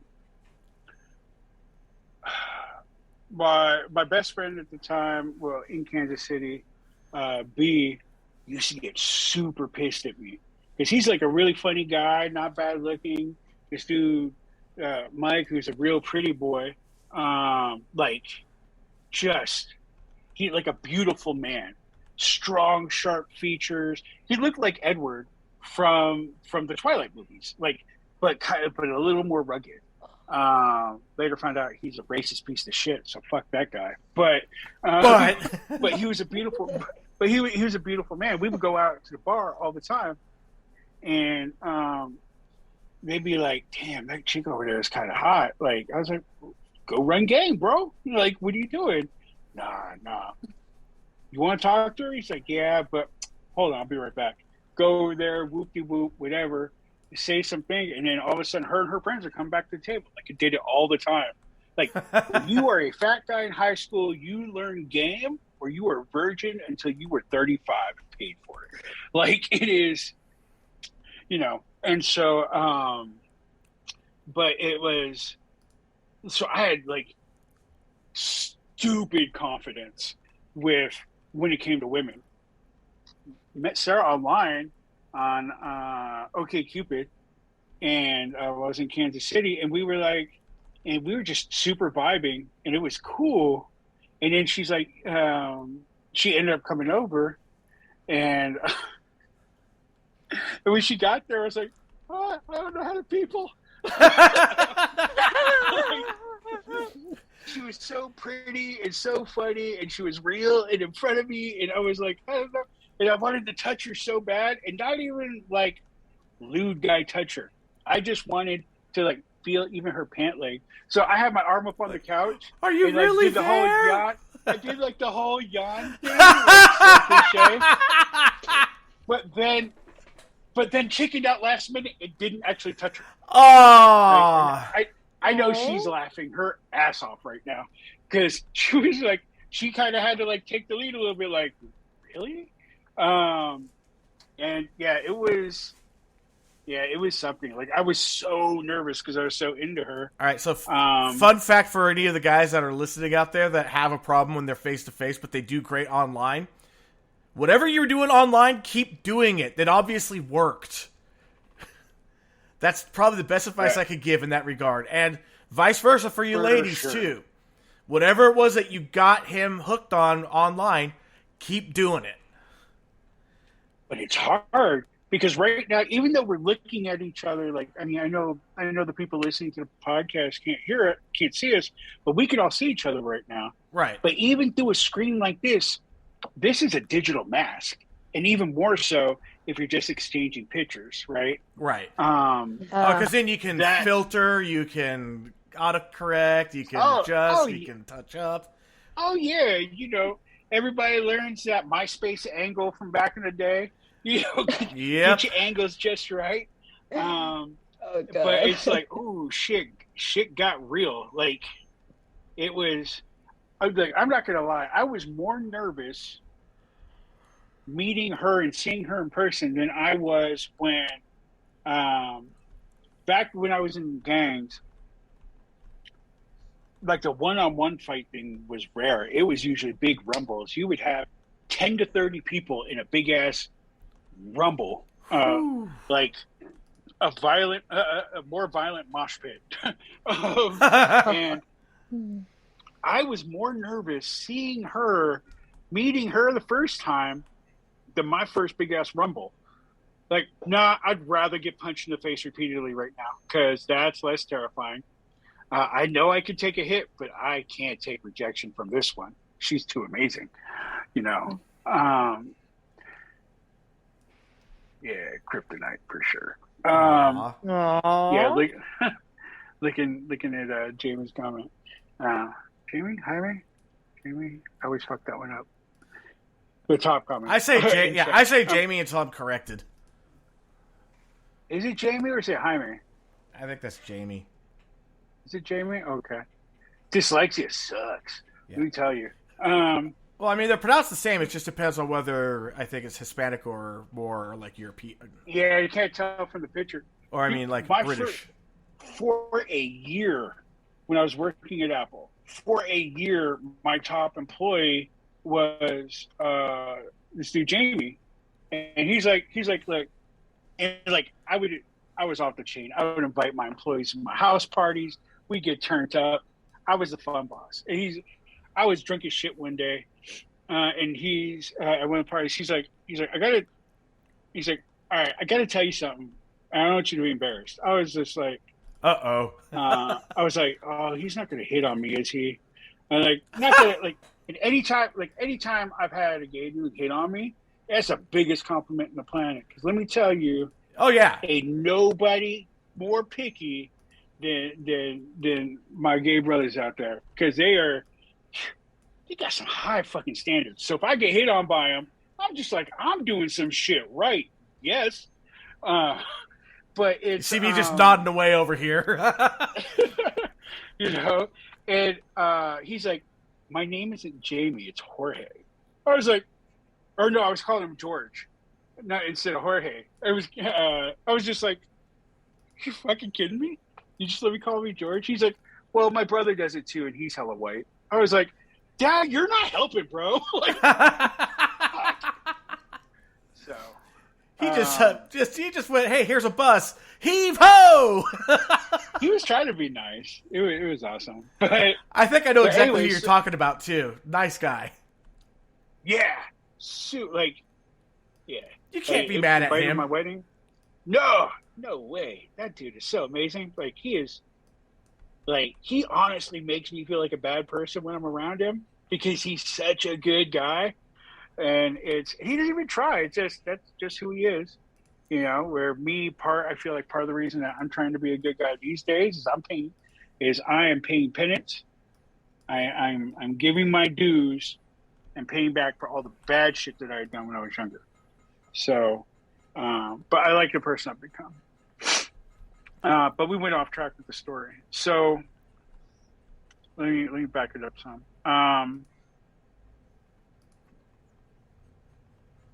So going back to kind of like the mental health subject of the going into the cafe, one person coming out the other, and journaling, it is probably some of the best. Like, there's a few pieces of advice that have really stuck with me through the years. That was one of them, because when you're writing to your best friend that nobody knows and nobody will ever hear from, kind of like a therapist, right? There's no judgment. You know you're not going to be judged. And the second we fear being judged, we censor ourselves. So being brutally honest in writing it, you really get to know yourself and you start to understand why you feel the way that you do. And once you can get a grip on the understanding of why you are the way you are, you can really start to change that view on things. And like, it is like, honesty will set you free, especially with yourself. Oh yeah. But it's hard. It's really hard. My hat's off to anybody who does it. One of the things that I learned going through therapy myself that really helped me to, because one of the things that's kind of hard to self-realize is what kind of a legacy you want to leave behind. And one exercise that they had me do was write my own obituary. I get to choose how old I was when I died, or am when I died, and I get to write what I want to have honored. And it really is an amazing way to really self-evaluate. It was one of the greatest things I ever did was to write my own obituary. Yeah, I never wrote my own, but it was a tool one of my therapists gave me once. And it was a discussion, but what would you want your obituary to say? And I didn't realize at the time, but he's playing on my work ethic and how I am about being about what I'm being about. And I said it, right? Told him whatever it was. And he's like, so what are you doing today to make that a reality? I was like, well, fuck me. Right. Well, I mean, back then I was like, well, I mean, I guess getting high every day, you know, doing tons and tons and tons of different hardcore drugs is probably not heading in that direction. Right. Here, I mean, you're like, basically, here lies the drug disposal system. That's not exactly a way you want to be known. Yeah. Oh, yeah, like there was a party trick. So my old business partner and I would go to parties all the time. And he thought it was the funniest thing. He had so much cocaine back then. Like, I told you about, like, somebody would be like, oh, I'd be selling something, and I'd have a line on the table and be like, "Oh, can I get a line? You got $5?" And nah, I don't have any money, and I just swipe it on the floor. Too bad. And have everyone be like, "Fuck!" But that was $5 that you just threw on the floor. Yeah, it was $5. yeah, that ain't shit. But and I got like 6 racks in my pocket. It don't matter. But I'm glad I don't miss that life at all. But it was fucking squirrels. Jumpstart me again. Shit. God, I got so mental wrapped up in it. health. Mental health Yeah, around you walking out of the cafeteria. Thank you. So. Yeah, thank you. But it would. Oh God damn it! Lucky I remembered. Yeah. Fuck. I can't remember. Like that one might be gone. Oh well, I mean, because there's talk about being honest with yourself about stuff, and then the obituary thing, the trying to be the person that I want my obituary to say, or living the advice, stop being a hypocrite and live the advice that I give to others who are trying to get their shit together. Like it changed, and then just really holding on to that. There's only one opinion that matters in the world, and that's you and of yourself. The pendulum swung a little bit too far, though, in some regards. One of the things that Sarah tries to talk to me about is I hold myself to a ridiculous standard in a lot of regards. And we are in our that, own worst enemy sometimes. Yeah, Oh, yes. It is. So, like, what my credo is: do the right thing because it's the right thing to do. That is the number one thing that today I live my life by, and it's been living that way for well over a decade. If you're doing it for a pat on the back, for recognition, so people think you're cool because you're going to benefit in some which way, and you're thinking about the benefit more than the action, you're not doing it for the right reason. No. And it's not right. So I have a very, very strong view on what I think is right and wrong. There is not a lot of gray for me. And there's like, and because of that, I end up disappointing myself a lot and being angry with myself because I'm not achieving whatever it is that I feel that I need to achieve. And I will work myself to exhaustion and beyond, work myself until I become physically sick at doing something because that's the goals and the reason I have a righteous reason in my mind to do it. And it's how I've got most of my injuries from working out because I powerlifted for like 20 years, tore my left rotator cuff like super bad. Couldn't raise my hand above my belly button for like 3 months and couldn't raise my arm above my head for over a year. That kind of derailed working out. That sucked. But yeah. So it's, I mean, moral of the story, like being true in describing your thoughts, your feelings, and why you doing the root cause of why you think you feel that way could help you. Anybody who's listening, if you have a significant other, a roommate, a parent, a sibling, anybody in the world that you think is going to be able to get to that journal and read it, I 100% guarantee you are not going to be honest in it. You will censor it because there's stuff that all of us don't want anybody reading. So if you have to and you do it, write it and burn it, tear it up, put it in the shredder. I have a digital journal on my phone that it'll show whatever it is that I want it to show, but there's a secret part that you can tap on and then put in a password to unlock the journal. There you go. And that's a great tool. And it's always on my person. There you go. So nobody can get their hands on it. I'm a pen and paper kind of guy. I love the tactile feel. You know, I used to be, I but used to be that way.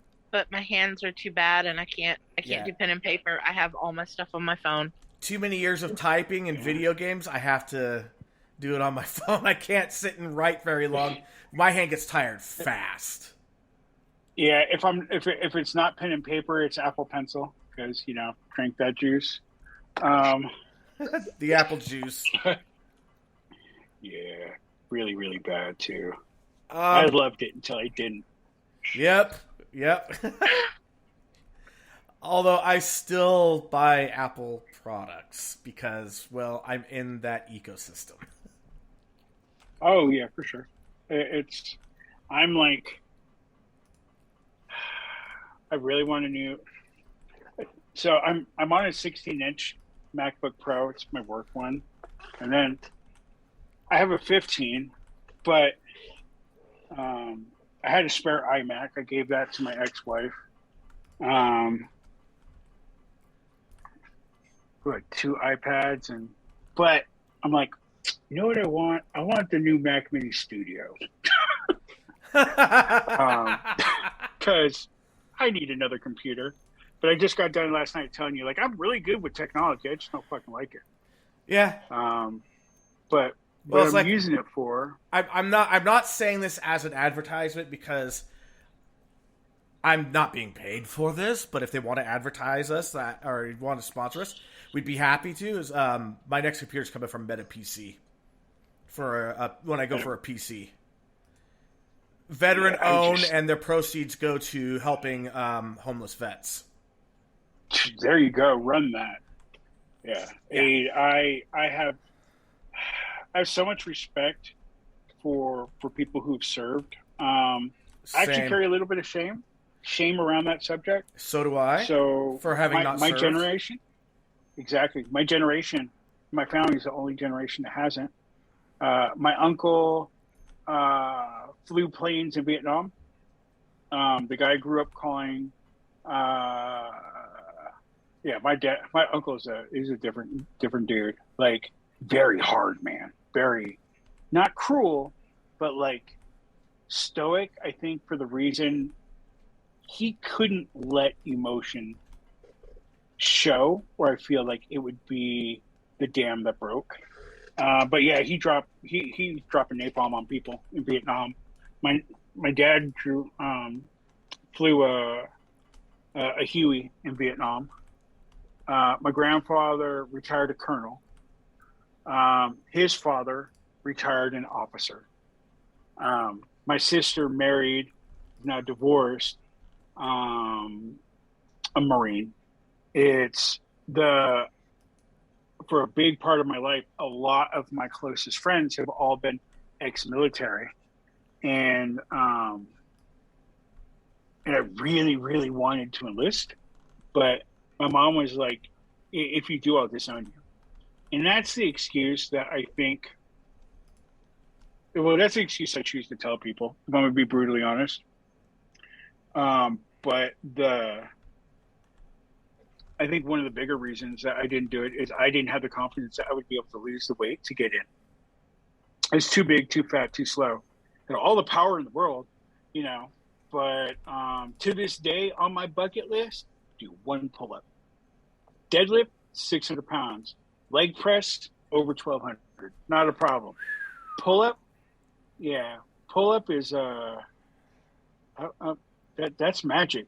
Like, how do you do that magic floaty shit? I can't do that. I think I could still do a pull-up at this point, but when I used to do taiko, Japanese drumming, okay. So I had a lot of core and upper body strength because of it. I could do pull-ups for days. I could hang. It's said that for the average male to be able to hold onto a bar and hang your body without readjusting your grip, you should be able to do it for a minute. I did it for over 15. That was how great my strength was back in the day. Now, yeah, I couldn't even do a minute. I could barely even maybe do a pull-up. I bet I can do it for a minute. Like my grip strength, because I was a power lifter, so I never use straps. I thought they were cheating. So, oh wow. So deadlifting 600 pounds is straight gripping the bar. I mean, there's techniques the way you grip the bar and get it locked in, but yeah, that's just holding on. That's not a problem, but yeah, pulling myself up, that whole thing.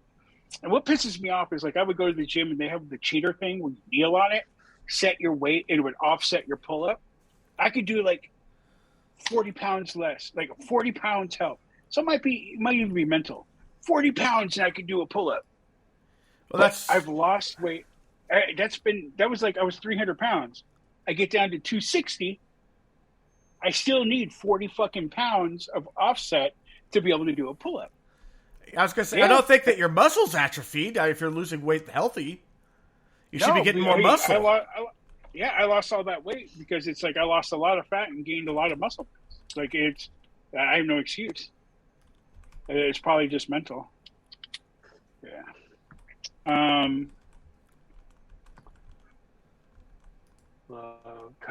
How do you say it? Taco? I want to say taco. I don't know. Taiko. Yeah, Taiko. Nice. Let's see. What other things did I want to talk about today? Sarah said, love Taiko. Sounds amazing. Thanks. I used to actually tour up and down the West Coast and was paid between $100 and $150 an hour when I was on stage. Oh, that's amazing. Of course, I was only on stage maybe 5 times a year and about an hour. But still. But there's something about it. Awesome. When I was younger, I played the cello. And there's something about being on stage that's and I did solo pieces, but I mean I would do a solo piece with the whole orchestra behind me. Right. But it was never just me on stage. I don't think I would care doing it. But I miss being on stage. I was in choirs all of my life, and I love being on stage. Oh, nice. I get this whole stage fright thing when I'm there by myself, but being in a group of people, it was a lot easier. So do you do the what's that? I couldn't be up on stage. Yeah, But I like good that you can. I would love to go back up on stage again. I love that stage life. I want to karaoke with you. I want to karaoke with you too. Like seriously, I love karaoke. Yeah. Well, I got a buddy who's the best KJ in Orangevale. It's you want to do a karaoke night? That'd be fun to get together. Yeah. Yeah, I'll watch you guys sing because.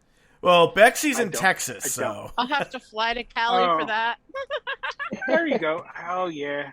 Yeah. C would have to drive a few hours to get here. There we go.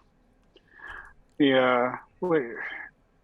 I mean, they do karaoke Zoom, right? We can figure something out. We can make it fun. You can. It's just that you have to pass the host off each time because of the latency. If you're trying to, like, if I had the words popping up with the music and you're trying to sing to it, the latency completely destroys it. But if you have your own words popping up and you hear the music and you're hosting it, well, then you're singing along with the music just fine. It's possible. It just requires a little extra work. That makes sense. Yeah, and then I could blame the bad audio as a reason why I can't sing. I'll have my excuse. I can't sing. I can't sing for shit. Like and it's weird. Like I grew up 100% pure Bay Area gangster rap. Like that was it. And the only thing I listen to now is country. And I sing the shit out of country when I am by myself in the shower and Sarah's not in the room. So you started out with like Too Short. Yep. Too Short, Sell Yourself, Messy Marv. Yeah. Coog Nut. Like, yeah, these are people that nobody has ever heard of.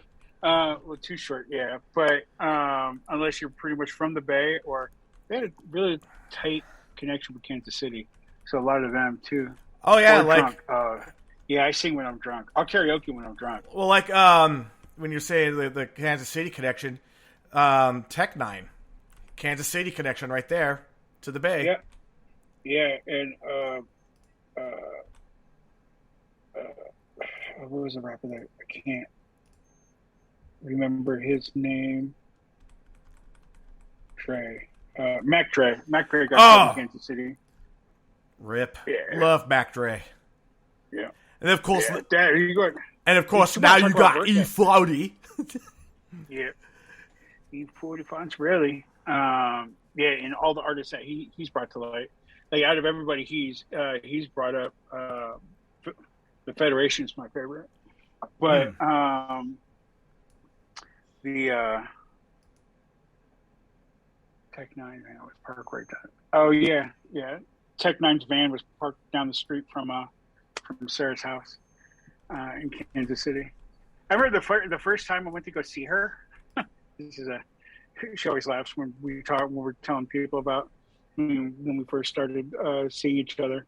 I was riding a motorcycle back then, and there's like Bluetooth back then. I don't think, or I didn't have one. I didn't have a headset, so I had and this is when I was at the VP of marketing. So I was always on my phone. So after breaking like 3 Motorola Razors by dropping them on carpet, because that's the most dainty thing on the planet. Right. I got a Trio 650, which is like a brick, and it's like 100 degrees, 80% humidity. I'm sweating. I have sweat through my jeans at this point. I take my phone, because I don't have GPS. I'm horrible with directions.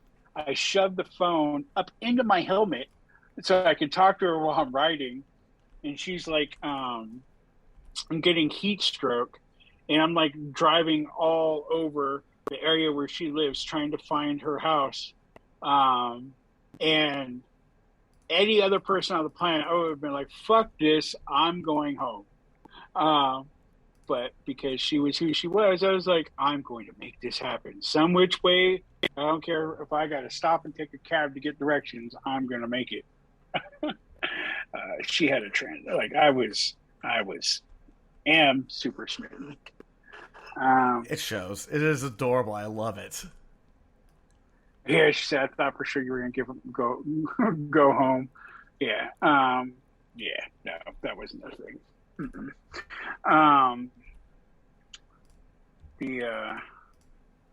What else to talk about today? Well, there was my move to Sac. I was going to say we could always touch upon the microdosing, because I know that there's some listeners that are interested in that. Oh, microdosing. Sorry, yeah. So I found out about microdosing and just psilocybin period back in my party days. And I kind of found out about the effects of it and I don't have any scientific evidence. It's all just self-use. I used to eat pills like I was Pac-Man. And so I'd be depressed, or like not necessarily depressed, but my moods would go down. Serotonin drains and dopamines wore the fuck out of your head and all of that shit. But I found when I would hippie flip, and that's when you take MDMA and shrooms together, that I wouldn't have the emotional valleys after. I didn't used to like taking mushrooms by themselves. Not a really huge fan of psychedelics. I then started. My buddy talked to me, and I was going through a pretty bad depression after this breakup that I had, and I was with this chick for a while, and she cheated on me with 10 different guys. And Ooh. I knew about them each time. And my dumb ass was like, no, I love her. Things will get better. She just got drunk. It's not her fault. All the bullshit you tell yourself so that, you can remain a victim. And the last one. So I have never wanted to slap you before until that. Just so you know. Yeah. I was so mad at my sister. No. Her opinion is like one of the used to be, probably still is, one of the most important opinions in my life to me. And after I broke up with that chick, she was like, I never really liked her. I felt something was wrong. I actually grew to hate her. I was like, why the fuck couldn't have you said that after I complained about her being cheated on for like the fourth time? The straw. She was such a winner. She was such a winner that the reason that I kicked her out of my house was because she let two guys run a train on her in a bar bathroom. So classy. Wow. I'm not bitter. Yeah. And now she works for my ex-wife.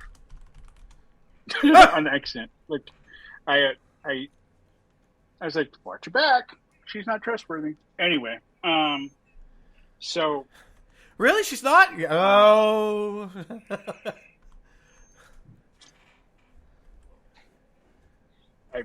I'm not going to turn this into a bashing her session. I'm not that guy anymore. So anyway, the microdosing. That's what I was getting back to. So, I started taking mushrooms by themselves, started to get, but I wouldn't take, like my friends that eat like a whole eighth at a time. Ooh. And just giggle for hours and hours and hours. Basically, they go for it to trip balls. Exactly. And I wouldn't want, like, I don't like getting to that level on them. Like, I'll take as much, like, to get giggly, and I don't mind the visuals and stuff like that. But when you get to the point where you're, like, watching your skin ripple like lava and shit like that, like, it's a little far for me. So just to be the good little follower that I am, I would take mushrooms with them. And I'd be like, they're like, oh yeah, like I took my 8, somebody else took their 8, and I would eat like a cap, and put the rest in my pocket. They're like, oh yeah, totally. I ate all of mine too. Where I would feel the effects, it would be like slightly euphoric and get like visuals and whatnot. But I started feeling, and the caps I would take, they were pretty big. So probably half gram, 0.75 gram cap is what I would take. I found, they were eating mushrooms like multiple times a week. None of us were working. We were just drug dealers. And we would doing it multiple times a week. So I would be doing that multiple times a week. And it was weird because I found that where I was very self-destructive and kind of depressed, but I didn't talk about my feelings because I was the big tough guy of the group. I wasn't depressed like I was. And I didn't have an explanation for it. Took me a really long time to figure out that it's the outcome of taking mushrooms. So later on, going through bouts of depression, and then now like Google's a thing, and my Google foo is strong. Looking into it, finding out like how much do you actually have to take and what are the effects? Because I don't want to sit there and get fucked up all the time. Like I very rarely drink now. I'll still turn up on things that are not legal on occasion. Very rarely happens. But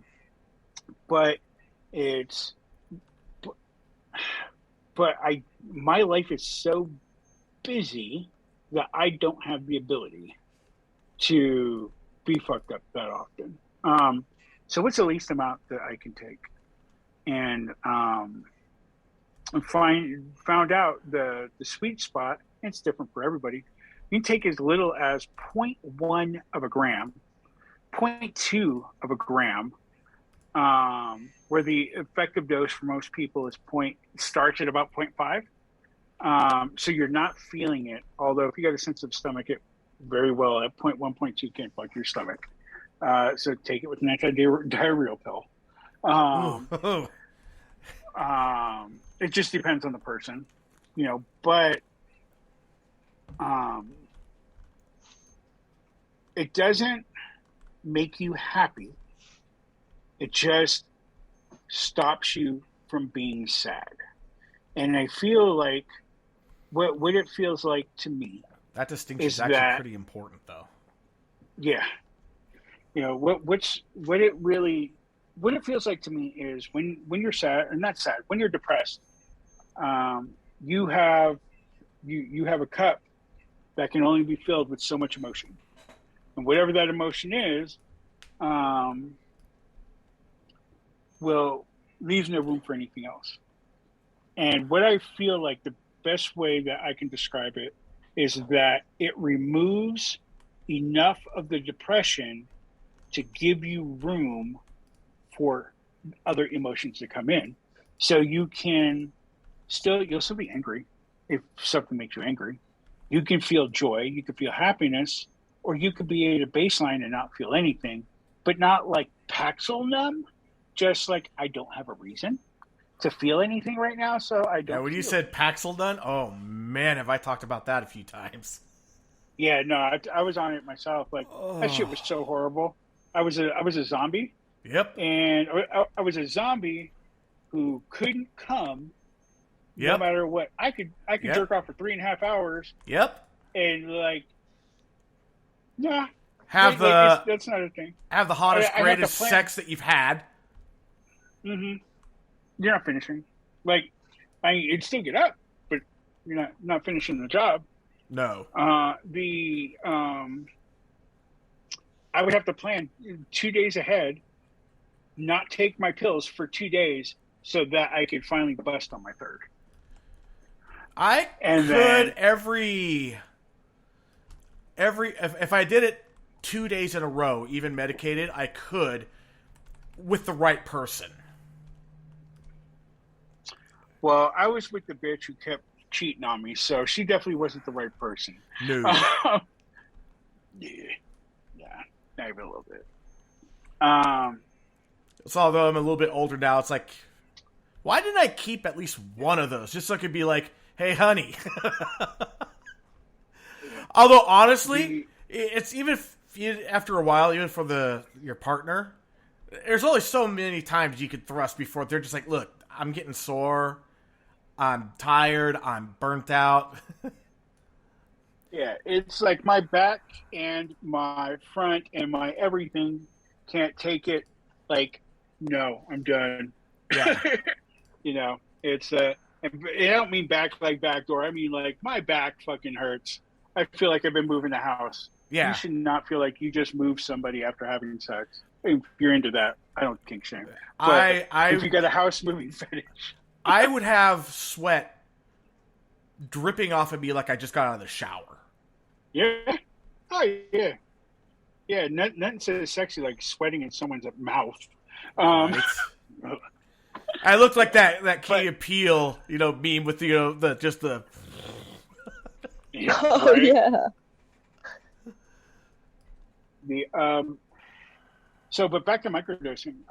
Like I wasn't gonna out Sarah about it, but since she put it up in the chat, she's had a lot of success with it as well. Her big thing, like she just said, is that she really doesn't like mushrooms. I like mushrooms. But the micro yeah, what Sarah said in chat is I hate mushrooms in general. The super tiny doses have saved me though. It's magic. I think it gives me a reset on my coping abilities. And I've seen that, like third person watching her, where Sarah will be really, really overwhelmed by just fucking life. And it's after microdosing, and it's sometimes it'll help the same day, but I find, at least with me, there's like a delay reaction for a day, and then if you after your first dose you get a little bit, but when it's slowly built up in your system, like taking it every 2 to 3 days, depending on who you are, maybe every 4 day, every 4 days. What it does is, like I was using the cup analogy earlier, it removes some of the depression or whatever you're feeling and makes room for other emotions. So you can fill the cup up with something new. What it does is it puts you in a place like, imagine a day where you've just had a bunch of bad shit happen. 5 bad things happen that day, right? Whatever they are. After the first 2 things, after the first bad thing happened, you're like, whatever, I could deal with this. Second thing, you're like, God damn, that sucks. Third one, you're like, motherfucker, really? The fourth one, you're like, I'm stabbing people. And fifth, you're like, I'm just burning the world down. You know? By the fifth, I'm like, you know what? Fuck it. I quit everything that I'm doing right now. I'm going to bed. Oh, yeah. Yep. Fucking rage quit. Yep. What microdosing has done is, it seems like it brings you back to that 1 or 2 level. So you have, like she said, it resets her coping abilities, because you don't have that overwhelmed feeling from everything that's happened. It allows you to cope better. So after a day that 5 things have gone wrong, you're still only at that like level 2 place where you're like, God damn it, this sucks. Right? It doesn't take the pain away. It doesn't make everything magically all better and everything's daisies and berries. And it can sometimes if the day hasn't been that bad. You know, but for the most part, it's it gives you room to maneuver emotionally and to be able to think about things without getting and speaking definitively to yourself. You know, the like, I can never do this. You know, that'll never happen. Yeah. You know, you can. There's still room for help, and you know, you can still your inner talk can still be positive. And you can pump yourself up. With Sarah, she'll know that she has it's gone too long between doses, because she'll find herself getting really frustrated about things, and then she'll be like, oh, when's the last time that I took a microdose? I need to start doing that again. And one of the awesome things about microdosing is that you're taking so little. If you got yourself an eighth, I mean, eighth is 3.5, right? I mean, 3.5 grams. So that's 350 points divided by 2. That's how many doses you end up with, right? You know, so it'll last forever, and it's not like they're going to go bad. 175 I mean, when doses. your fungus starts to grow fungus, maybe throw it away. You know, otherwise, you're all like, well, I had the magical mushrooms. Now I have peyote. Yeah. I've done mescaline. Never got peyote, but I mean, it's synthetic mescaline. Yeah, I was gonna say, because peyote is mescaline is the active ingredient. Yeah, and it's synthetic. That was I was expecting like what was the? Are you talking about the Woody? Matrix? Woody was in Toy Story? he was a serial. No, he was a. Oh. Woody Harrelson. He was in a movie. He was a serial killer. Natural Born Killers. Yeah, NBK. So, how he went on his peyote trip. That's what I was expecting. It was very vivid and very spiritual feeling, but it wasn't the physical world. It was all in my head. So it was more like Young Guns version. We're in the spirit world, man. But they're just riding their horses backwards and shit. Because they're all just fucked up. Let's see. Jay put in chat. Sorry, I don't want to take your job. You can read it. Sorry. Yeah, she was saying, I think it's of it as a mind reset as well. I'll be consulting with a friend's partner soon. He cultivates a variety of mushrooms, and his business is basically this. So he'll be able to help me decide the type and dosage for microdosing. When I was younger, I did it for fun, which was also gave me a reset. I look forward to it now, doing it just for the reset. Oh, I messed up a little bit of the wording there. It jumped a little, but yeah. Yeah, the bloody inner monologue. So mental health. One of the things that I learned about if you're trying to discover how healthy your relationship is with yourself is listening to how you talk to yourself. When you fuck something up, do you tell yourself, you're such a fuck up? Or do you say, come on, bro, I know you can do this? Are you pumping yourself up or are you tearing yourself down? And that my answer is just inner yes. monologue. Depends on the day, but my answer is just yes. Yes. Yeah, Same. it took me years. Again, my aunt is the one who helped me out with that. I went through hypnotherapy with her to control anger. I used to have real bad anger issues. And I still, a lot of the time, I'm a very angry person.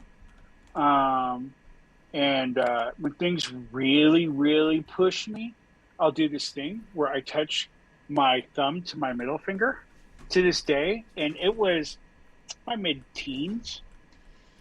It was my mid-teens when I did it. Hold up, I gotta be right back. My daughter needs me. I'll be right back. Do it, man. Okay.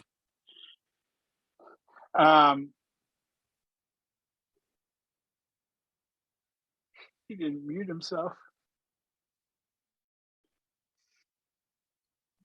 There we go. I'm still on. No. Oh, so we're also going to talk about. You mentioned something about kratom earlier too. I was kind of curious about that. Yeah, I can definitely talk about that.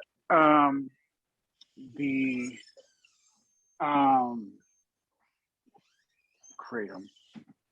Okay, so my experience. I guess I got to give some background on that. When it was 1999, I was working for the SFSU bookstore as a manager, supervisor in the shipping receiving department. They got a shipment of Apple monitors, which this is way before LCD. These were like 22 or 24 inch monitors that probably weighed 60 plus pounds each. They were graphics arts monitors, super high quality. And so we had a shipment of them, and some brilliant individual laid them out 5 wide and 5 tall and basically made a giant wall of them. And then used packing shrink wrap to wrap all the way around them so that they wouldn't fall over. What happened is somebody hit the other end of it with a fully loaded pallet jack and it fell on me. So they literally had to cut me out of them and it bent me over backwards. That was such a great place to work. They're like, you know what? We can go through workers' comp and all that. Or how about we just give you a couple weeks off paid and you don't got to worry about the paperwork. They didn't want the injury on their record and didn't want to have to pay me out. Fast forward to today, I have about 94% missing cartilage between my L5 and S1. Part of the reason I got reported it, I would have got paid. I would have been able to buy a house that didn't need to be fixed.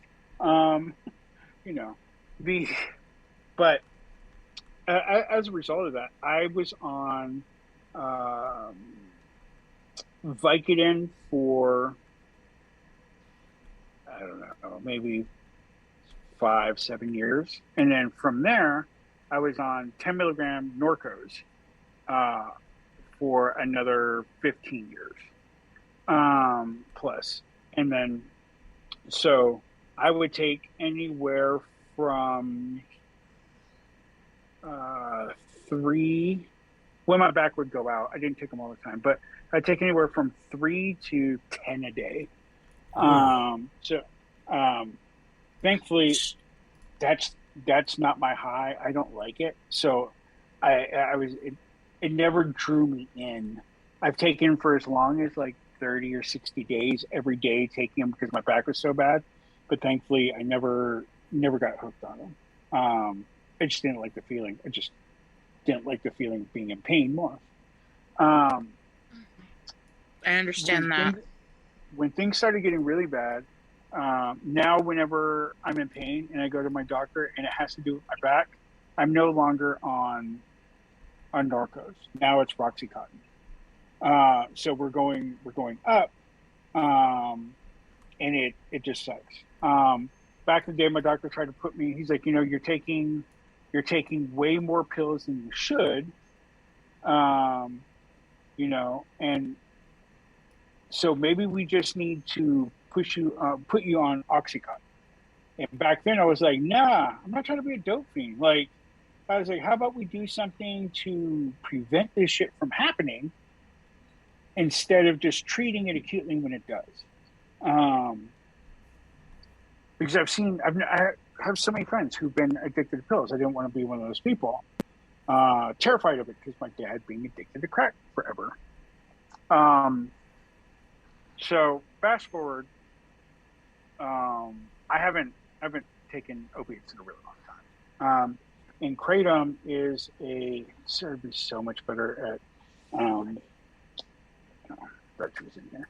She'd be so much better at describing exactly what it is.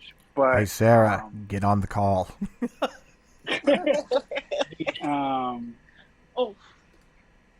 So I guess it works with your opiate receptors, and it works on half of the opiate receptors. So it's not, you don't get hooked. Like you can get hooked, but it's not the same way.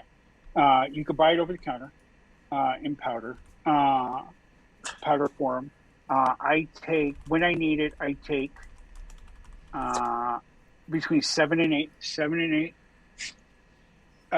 grams at a time, and it gives you a little bit of a head change, but I get the relief from that now I usually have to take a Roxycontin for, like a 5 milligram Roxycontin, which is, I guess, pretty strong. And there's different kinds of kratom that are out there. So some will give you energy, some will make you super relaxed. And it's one of those. There we go. Sarah says it's a coffee-related plant with full, partial, and antagonist properties, so it's not as addictive. It's self-limiting, so you can't overdo it without getting sick, and it does help with pain. Yeah, so I did that once. I took too much, and I haven't thrown up in 15 years, but almost did then. Taking more does not do more. Taking more makes you feel like shit. But once you find your sweet spot, if you take a small amount of it, it's like energetic. The more you take, it will kind of start to slow you down. And then depending on the person, you just need to find your sweet spot for the amount that you take for pain relief. This is something I'm interested in. Yeah. So, and Betsy, if you really want to know a lot about it, you can grab my number from E, and I can connect you with Sarah, and she knows a lot about it. Meanwhile, Jay just said, I've seen a lot around signs around here in Southern Oregon for that. I'm like, yeah, I mean, that is Southern Oregon. There really isn't anything to do but get high. It's Oregon. I don't. Sorry for the people that live in Oregon. I was born there, so yeah, that explains a lot about me. Yeah. So, but yeah, so Sarah is really good about trying to find is not homeopathic. more natural remedies to things. Mm-hmm. Like when my stomach is super fucked, and I want to take Pepto, she's like, "Here, take this oregano oil pill." Like she knows the natural way to go about things and the minerals and vitamins you need to get your body right. She's like super brilliant. Like she should be in the medical field. People would actually be getting help instead of, well, anyway. More like treating the cause instead of treating the symptoms. Exactly. And she's a big advocate. I hate taking pills, and especially pain pills. I don't even. My doctor is constantly trying to give me pain pills, and I'm constantly telling him I don't want those. I don't like the way Vicodin makes me feel. I don't want to take Norco. You know, I don't like these pills, and so I deal with it a lot, and I'd like to find something that would help without making me feel. Yeah, pain is horrible. It's obviously people don't like being in pain they didn't ask for, right? Put that asterisk on it. But it's one of the things that a lot of people who don't live with pain don't realize is pain is exhausting. You spend so much of your mental and physical energy on dealing with the pain and getting around it, and just trying to function, that you have no energy left for anything else. Spoon theory. Yep. Bexy's a chronic pain patient who's the one that introduced me to spoon theory. Are you familiar? I'm not. I don't know what that is. All right, okay. So I'll go for it because I was just going to say I have the 10,000 foot view of it, which is really fast. Yeah. So spoon theory basically says that every day you have 12 spoons that represent your energy. And every task you do every day costs you a certain number of spoons. Getting up out of bed is a spoon. Taking a shower and getting dressed in clean clothes is like 2 spoons. Making a meal is a spoon. And basically with chronic pain patients, we're managing our spoons to get through the day. And sometimes we don't have enough. You run out of spoons. Yeah, you have to borrow from the next day. Yeah. And eventually you just have a day where you have no spoons whatsoever. Yep. Yeah. Yeah, I forgot. I have heard when I was in pain management, that might have been where I've heard it before. It's exhausting. And part of the problem with when I'm in pain that I deal with, because it's so exhausting, Sarah complains that I am too stoic sometimes. But being stoic is my control mechanism, because my default isn't stoicism. My default is explosive. But I've learned by lashing out and saying and doing things that I was ashamed of and totally regret in those moments. When I'm in a lot of pain, and I deal with pain every day. It's part of being old and being a skater, playing football, weightlifting accidents, motorcycle accidents. I once got hit by a car when I was skating and started on the outside and landed in the passenger seat. Yeah, there's a little Chinese lady looking up at me, screaming her head off. I popped open the door, rolled out, grabbed my skateboard, which bounced off her back window, and just skated to school. Built Tonka tough, let me tell you. But that shit's all caught up with me. And now that I'm in pain, when I'm in pain, it's so exhausting. I can't control it. Like, it's hard to control myself. Irritated really easily. Look at everything in a negative light, as though somebody else's bad day is aimed at my bad day, aimed at me just to make my day worse, type of stuff. And it sucks. And it's like you run out of spoons, But that's like Sarah said, it's so true. But yeah, the was there anything else that like I went over a bunch of stuff. I didn't know if there's anything that would be particularly interesting from what we went over in the pre-show the other night. Hey, Sarah, you know Yeah, him all really of your well. life is interesting. Yeah, Sarah, What's what should I talk about? Yeah, what has he not mentioned? See how quickly she can type.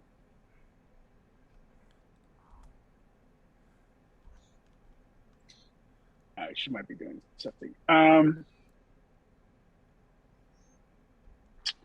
Let's see. Let's look. I'll go back to the list.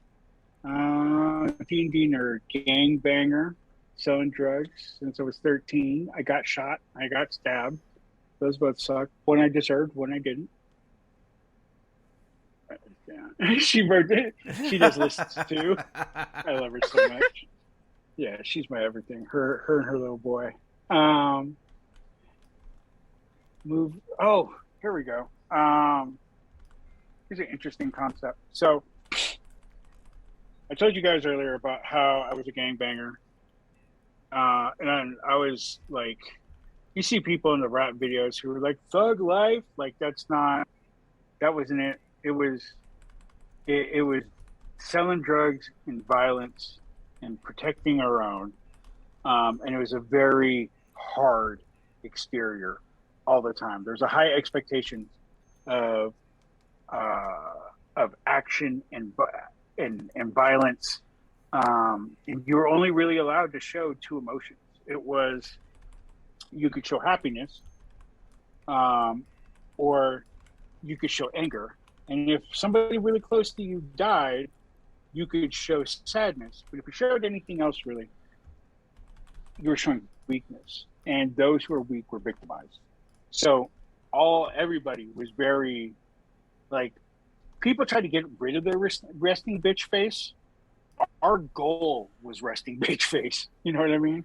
So I say all that to say that I moved up here my senior year. And I think the story kind of speaks to how we live by other people's expectations. I moved up here and I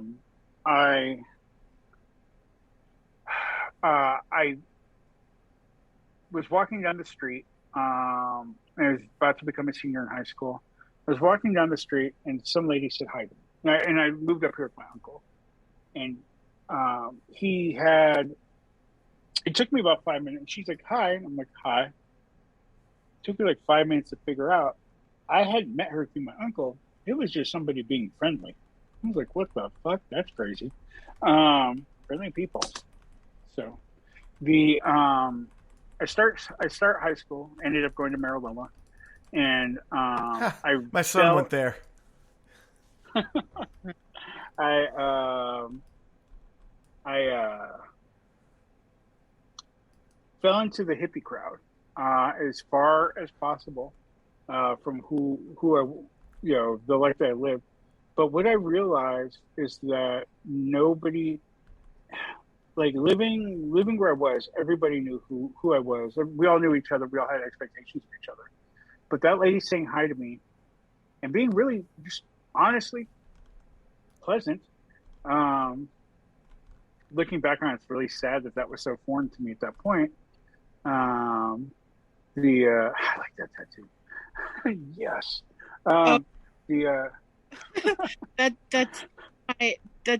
That's my tattoo commemorating the man who saved me from stopping myself from killing myself. That's Mark Pellegrino's signature underneath there. Super dope. Yeah, it's definitely something to be celebrating for sure. Yeah. My hand holding my phone is numb, and like a car mount, and stick it on your nightstand. Suction cup. But what I realized going into my senior year of high school is that nobody had expectations of who I was. I didn't have to be a hard ass. I didn't have to be a thug. I didn't have to be this super macho, ready to destroy the world beast that I had worked up in my head. I could be anybody I wanted to be. This could be my witness protection, so to speak. And so when I went to school, I didn't tell anybody that I was a gangbanger. I didn't tell them that I was a drug dealer. I didn't tell them. At one point, somebody asked me, they were talking about fights that they had got into when they were younger. And they're like, have you ever been in a fight? And I'm pretty sure I stole the line from a movie. I was like, well, I've hurt someone's feelings once. Right. But that was it. Can't see it listening to podcasts. The back of my knuckles, my knuckles are all dark and scarred, and it's all from fighting. But I didn't want anything to do with that. And that was the happiest year of my life to that point, because I got to be who I was, because the expectations that were placed on me by everybody in my other life kept me in a nice, neat little box that I never treaded out of. And I remained to be true to myself after that, and be that kind person, understanding, almost non-confrontational with one exception. There's one of the kids in the group who was being bullied by another senior who, Sunday movie, stereotypical bullshit. He was a jock. The kid's a nerd. He hung out with us and picked him up, put him in the garbage can. And I basically lost my shit because I don't like bullies. So that dude got handled, and everybody was like, what? What? How? Where did that come from? Like, I thought you'd never been in a fight before. And I was like, don't worry about it. It's cool. I was like, I made sure that the kid who got dunked in the garbage can was okay. And he was super mad and pissed. I was like, dude, it's not your fault. Like, fuck that guy. And one of my AirPods is about to die. Is it both? Oh, all right. I'm gonna keep one in and charge the other. Can you guys still hear me? Yep. Yeah. Okay. So, I made sure he was okay, and then I calmed everybody down, and I felt like I was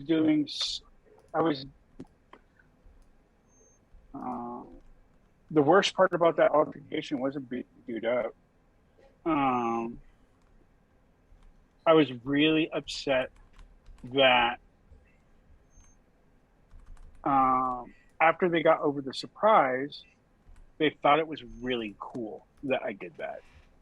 And I was like, that is not cool. Like that's not something to be proud of. It's not, I did what needed to be done. It's not cool. Like, trying to get them to not glorify it, and basically, like, eventually got everybody to leave it alone. Took a while, and that fucked up my happy little place. Like, it was pretty upsetting. But I say all that to say, and I feel like I keep saying that. It's amazing the lives we will allow ourselves to live. We give permission to ourselves to live when we stop worrying about the expectations that the world has placed on us, about our parents, our friends, our loved ones, work, or whatnot. When you can be true to yourself, like, there's a lot of freedom in that. Yeah. Yeah. I was fortunate to be pretty young when I started figuring that out. Not everybody gets that lucky. I was not so fortunate to get that figured out until my mid to late 30s. So I've only just begun to be me in the past 4 to 5 years. you know what? That's more time than some people ever get in their life, right? It's something to be celebrated. If it happens at 7 or 70, when you break through of that, like, that's absolutely something to be celebrated. Seriously. Yeah. Agree. How did you figure it out, E? I just got really sick of trying to fit in with the popular group. And in the small town that I was in, our popular group was absolutely savage. It was horrific. So yeah, it took Mean Girls clicky. Yeah, and just one day I just was like, you know what? Fuck this. I don't need this in my life. And after that, I just started just marching to the rhythm of my own drummer. And I mean, it's not anything like super special. It's just one day I was just like, fuck this. And that was my sophomore year of high school. That's awesome. And then I got left alone after that. Like, I was heavily bullied and heavily picked on until that moment where I was just like, fuck this, fuck you. I don't like any of you guys. You're all pieces of shit. I'm better than this. That's the shit that drove me to become vicious. Just fucking bullies. Like, out of all the fights and everything I got into, I never heard a civilian. Never heard somebody who wasn't gang affiliated. But it's some mean motherfuckers out there that create monsters. Yeah. And I wish I would have had the strength like you to just say, fuck it. I'm not going to care, instead of go on the extreme offensive and live the life that I did. You know? That's awesome. I think a lot of it has to do with my parents. Like, my dad was always big on, do the right thing. And, integrity is doing the right thing even when nobody's watching. 100%. Definitely. 100%. I mean, with me, it was always the opposite way. I was bullied really badly, and not just by my peers, but by family and people who are supposed to care about you. And so I just grew up thinking I was the biggest piece of shit on the planet, because everybody always had something negative to say about me. I never heard positive things about myself, and so I didn't think them about myself until I started talking to E and a couple other people, and they're the people that saved me. So I believe so much in this show. Yeah. And now it doesn't bother me if somebody says something mean about me, because I have to care about you before your opinion means anything to me. Yeah, you stop giving them power. And took the power back for yourself. My motto now, I mean, you were talking about obituaries and things earlier, just to touch back on that. And if I want to be remembered for anything, I want to be remembered for being kind. Yeah. Because I have been pushed to the edge of death because of ugly, hateful people. And I'm still here. And I'm not an ugly, hateful person. And I never will be. I won't. I saw you try. You suck at it. Okay, I do. I can't. I don't have it in me. And people are like, no.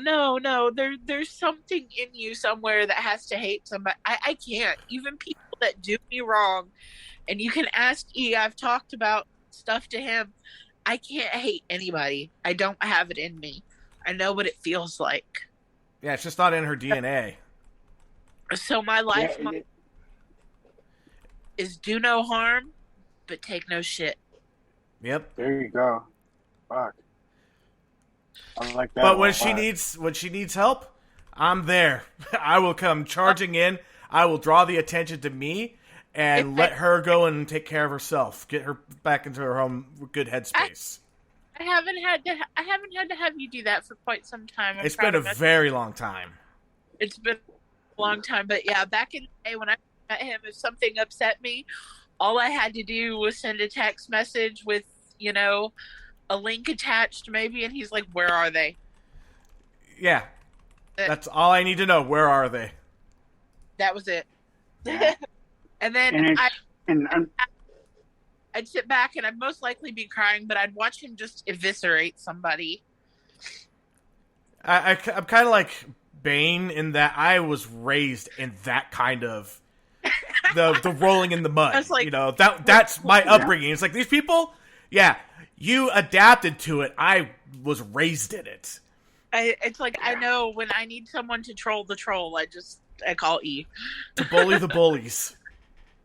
there you go. And- That was me. I was more physical, but I never had that kind of thing growing up, but I've got the best non-biological brother. Aw, I'm okay.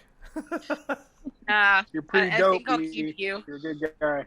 Well, thank Yes, he you. is. That means a lot. Oh, guys, don't make me cry. I'm already crying.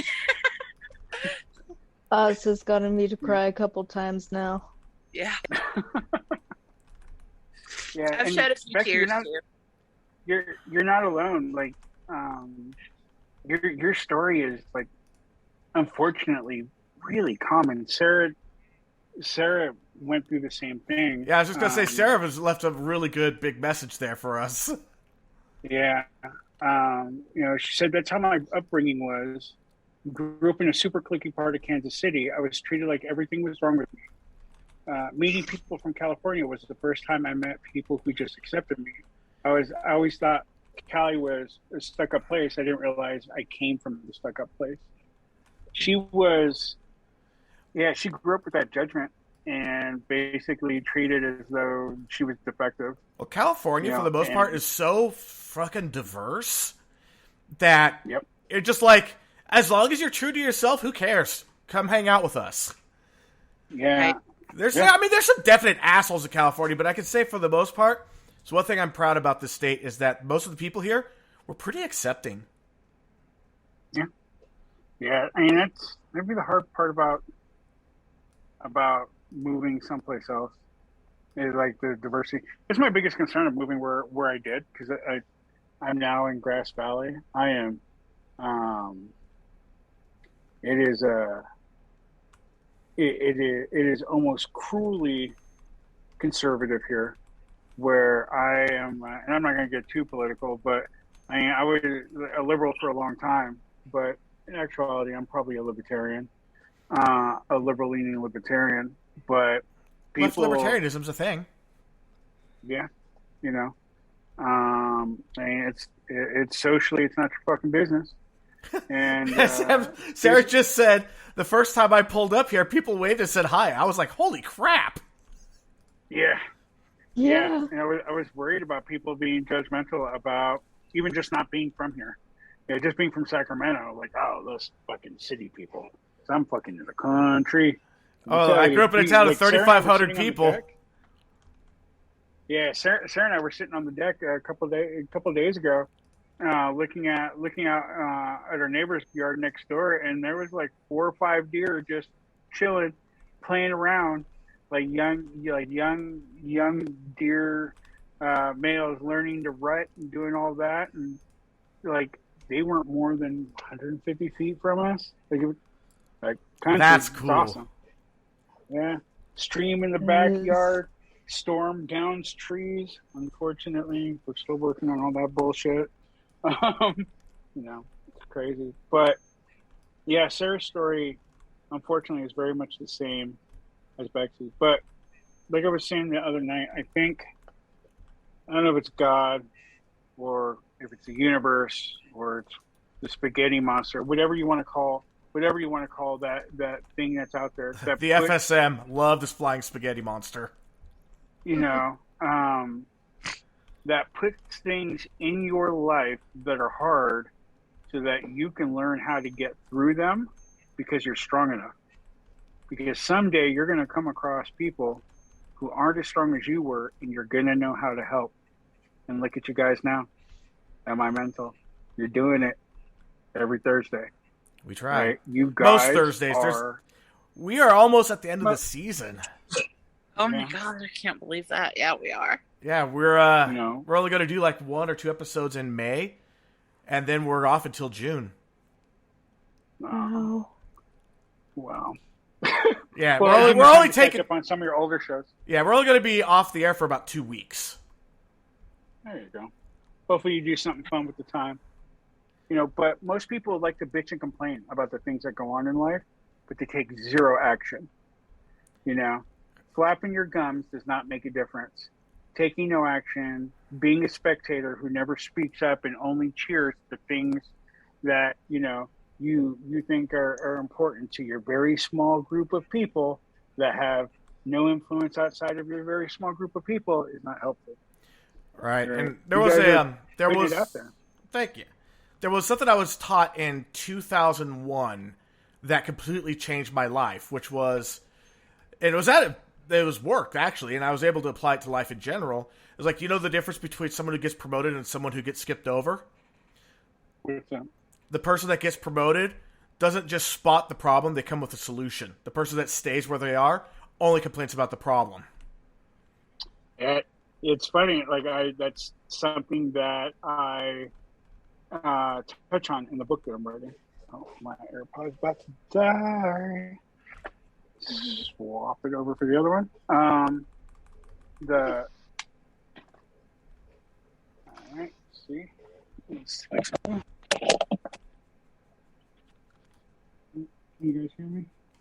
You're really muffled. And yeah. I'm trying to go back to my story. Okay, I think it just picked up on the Bluetooth now. There we go. Perfect. Yep. Okay, so telling people how to be successful. Like I've been in leadership roles for a really long time. I think it's how Ian and I met. I was in a leadership role then. Yep. Or soon after. Yep. You were you were a TM, and I'd come over and kick it at your desk every once in a while. And the first couple of times, I don't think you remembered me all that well. But I was like, dude, I partied with you.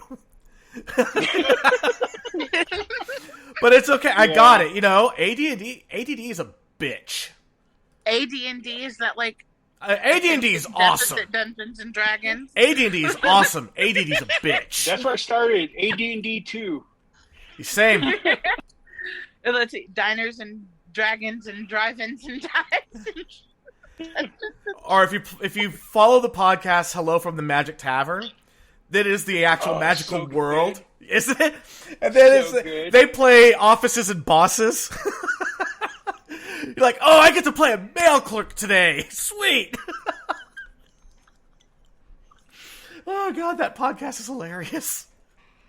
Yeah, but one of the things that I tell people who are trying to advance within the company, or are trying to get the talents that they have recognized, is, I tell them, like, anybody can bitch. And actually, I'm working tonight. I just took off a few hours to do this, and I had a one-on-one earlier, and I told somebody, and I'm super, even back when we first met, I was probably the only manager who cursed on the floor. I don't give a fuck. This is who I am, Oh, you would so love working where I am now, because there's my boss who talks to the boss above. Will tell him, oh, fuck off and fuck you. No, we're not fucking doing this until this is fucking done right, and I'm not gonna fucking allow this. And the guy's like, I signed your check. He's like, I don't give a fuck. Yeah. Like, it's my responsibility to make sure that we have paychecks. There you go. Yeah, it's a mic drop right there. Yeah, it's awesome working there. I was just like, holy shit, I actually could drop the F-bomb and no one cares. When HR walks in and see something, goes, what the fuck? Okay, well, if HR's dropping the F-bomb. Yeah, that's pretty epic. That is pretty epic. What I was telling the person earlier is there was somebody who complains a lot, and just expects everybody else to fix the problem. I'm like, don't stop. You're being an entitled brat. Basically, is what I told them. Actually, that might be verbatim. And they were like, "What?" I'm like, "You expect everybody to fix the problems around you, but you're not willing to put any work into fixing the problem. Do you feel you deserve to be part of the people who get to celebrate when the problem gets fixed. You haven't earned it, right? Right. I mean, you're part of a team. Act like you're part of a team. Even if you come up with a suggestion and it gets rejected and someone else's suggestion works, at least you fucking put in a suggestion. The effort. And and I was telling him, I was like, when you see a problem, I was like, I'm not just beating you up. You're brilliant. You're 100% brilliant. Why don't you come up with at least a partial fix? Take the first step. Show that you're invested in change. Otherwise, you just look like a whiner. And you're not going to get recognized. If anything, you'll get recognized for the wrong reasons. You're going to be the rabble rouser. Yeah, you'll be unpromotable because all you do is bitch. Yep, nobody wants it. No, and it's worked for me time and again. I mean, my current boss has told me, he's like, you don't. I'll be the first to admit, I cannot do the job of my employees. Cannot do it. But that's not why I was hired. I was hired to manage people and make the department that I'm in more efficient and build culture within the department. Does it help if you could do the job? Yes, obviously. Yeah, but if you can get good performance out of the people that report to you, and they feel that you care and that you're vested in them, dude, that doesn't matter if you can do the job or not.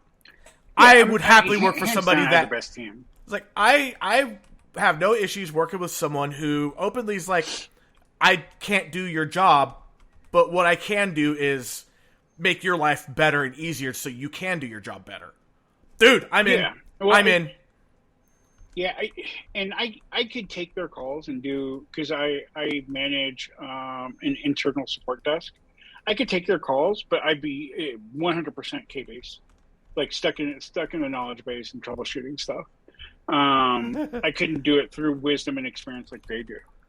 But I wouldn't want to do their job. Anybody who takes calls for a living, my hat's off to you, because that shit's brutal. And I only just recently stopped doing that. I had done it for 17 years, over 20 years. You last so much longer than most people. Yeah, most people give up after like a week. They're like, I can't do this shit. Right, exactly. I excel at it.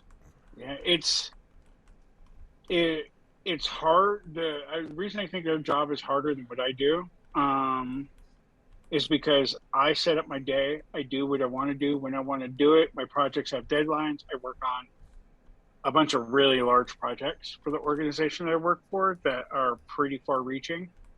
They come with a lot of stress, but I choose when and how I do them.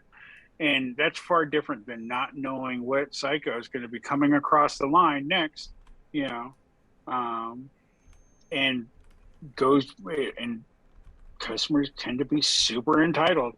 That's hard, especially. And when you're on an internal help desk, your coworkers, right? These are people you work with.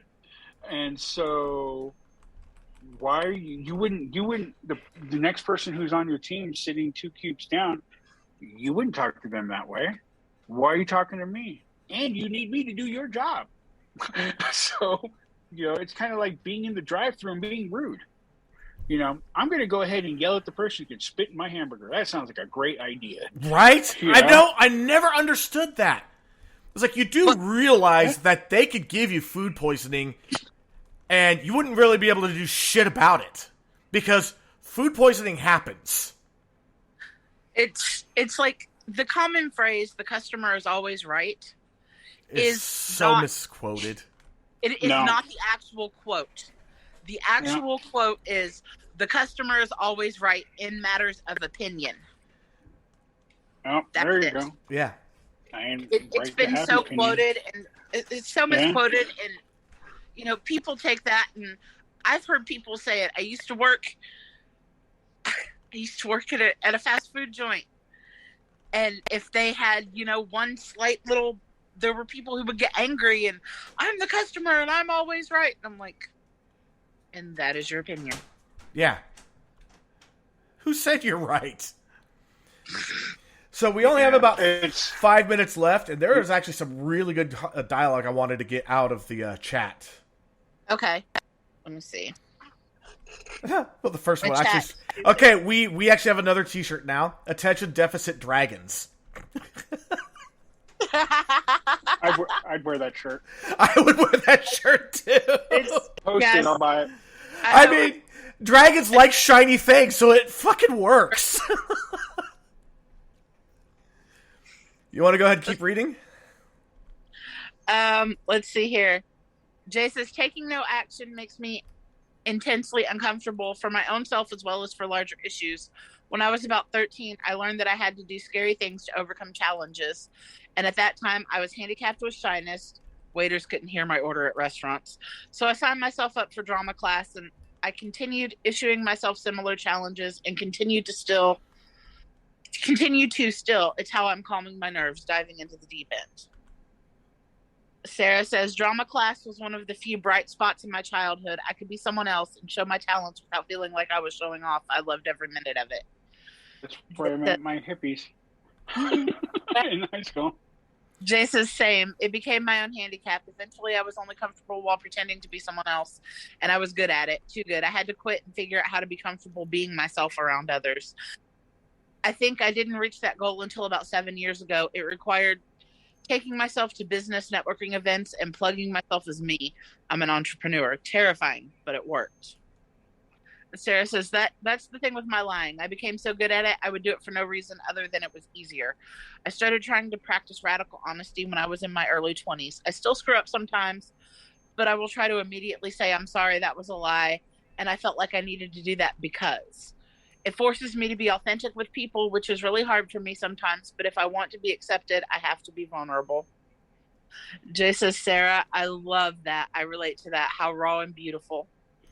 And Sarah says, it's basically the same thing you were talking about. Just having to force yourself to be honest, to have real relationships. It's hard.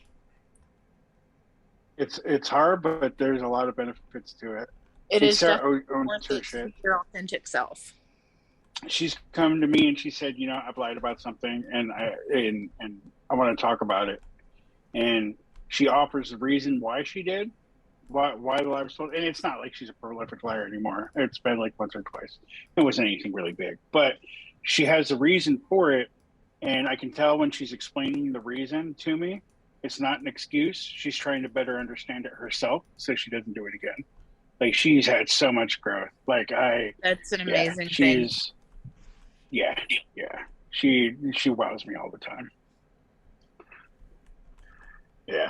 This has been awesome. I listen to the show all the time. I'm so grateful for you, letting me come and share some of my stories in such a squirrelistic way. Hey, it's been an absolute honor to have you on. That's a great word. Holy shit, that's a great word. Squirrelistic. There's a t-shirt. There we go. Lord, we got so many t-shirts. I'll buy it too. Yeah, I really need to get on that. We do have some really nice hoodies. I almost got one for this winter. I'm definitely getting one for the next one because, fuck. It doesn't get that cold compared to what I grew up with, but I lived in the desert part of San Diego for a while. I got acclimated. I don't do cold so well anymore. Yeah. I don't like cold. Let me plug the show real quick. For everybody who's listening, not all of us have the ability, have the confidence, have the groups that we can network to make real change and help people become healthy. The podcast you're listening to does that virtually every Thursday, but unfortunately they're taking a break. I guess everybody needs breaks, right? Yeah. But yes. by supporting we this always podcast, come back. There you go. By supporting this podcast, you become a cog in a machine that's doing good. And if you can spare it, I encourage you to. I do it every month. I'm on a subscription every month. Not everybody can do that, but you're helping people who are helping people, and you're part of that positive process, paying it forward, making the world a better place. Well, thank you for that. All right, so we have 40 seconds left. So, Catch you guys next week. I'm E. I'm Bexy. See. And we'll catch you I've on the been next Oz. episode. Thank you, Oz. You've been awesome. Yes.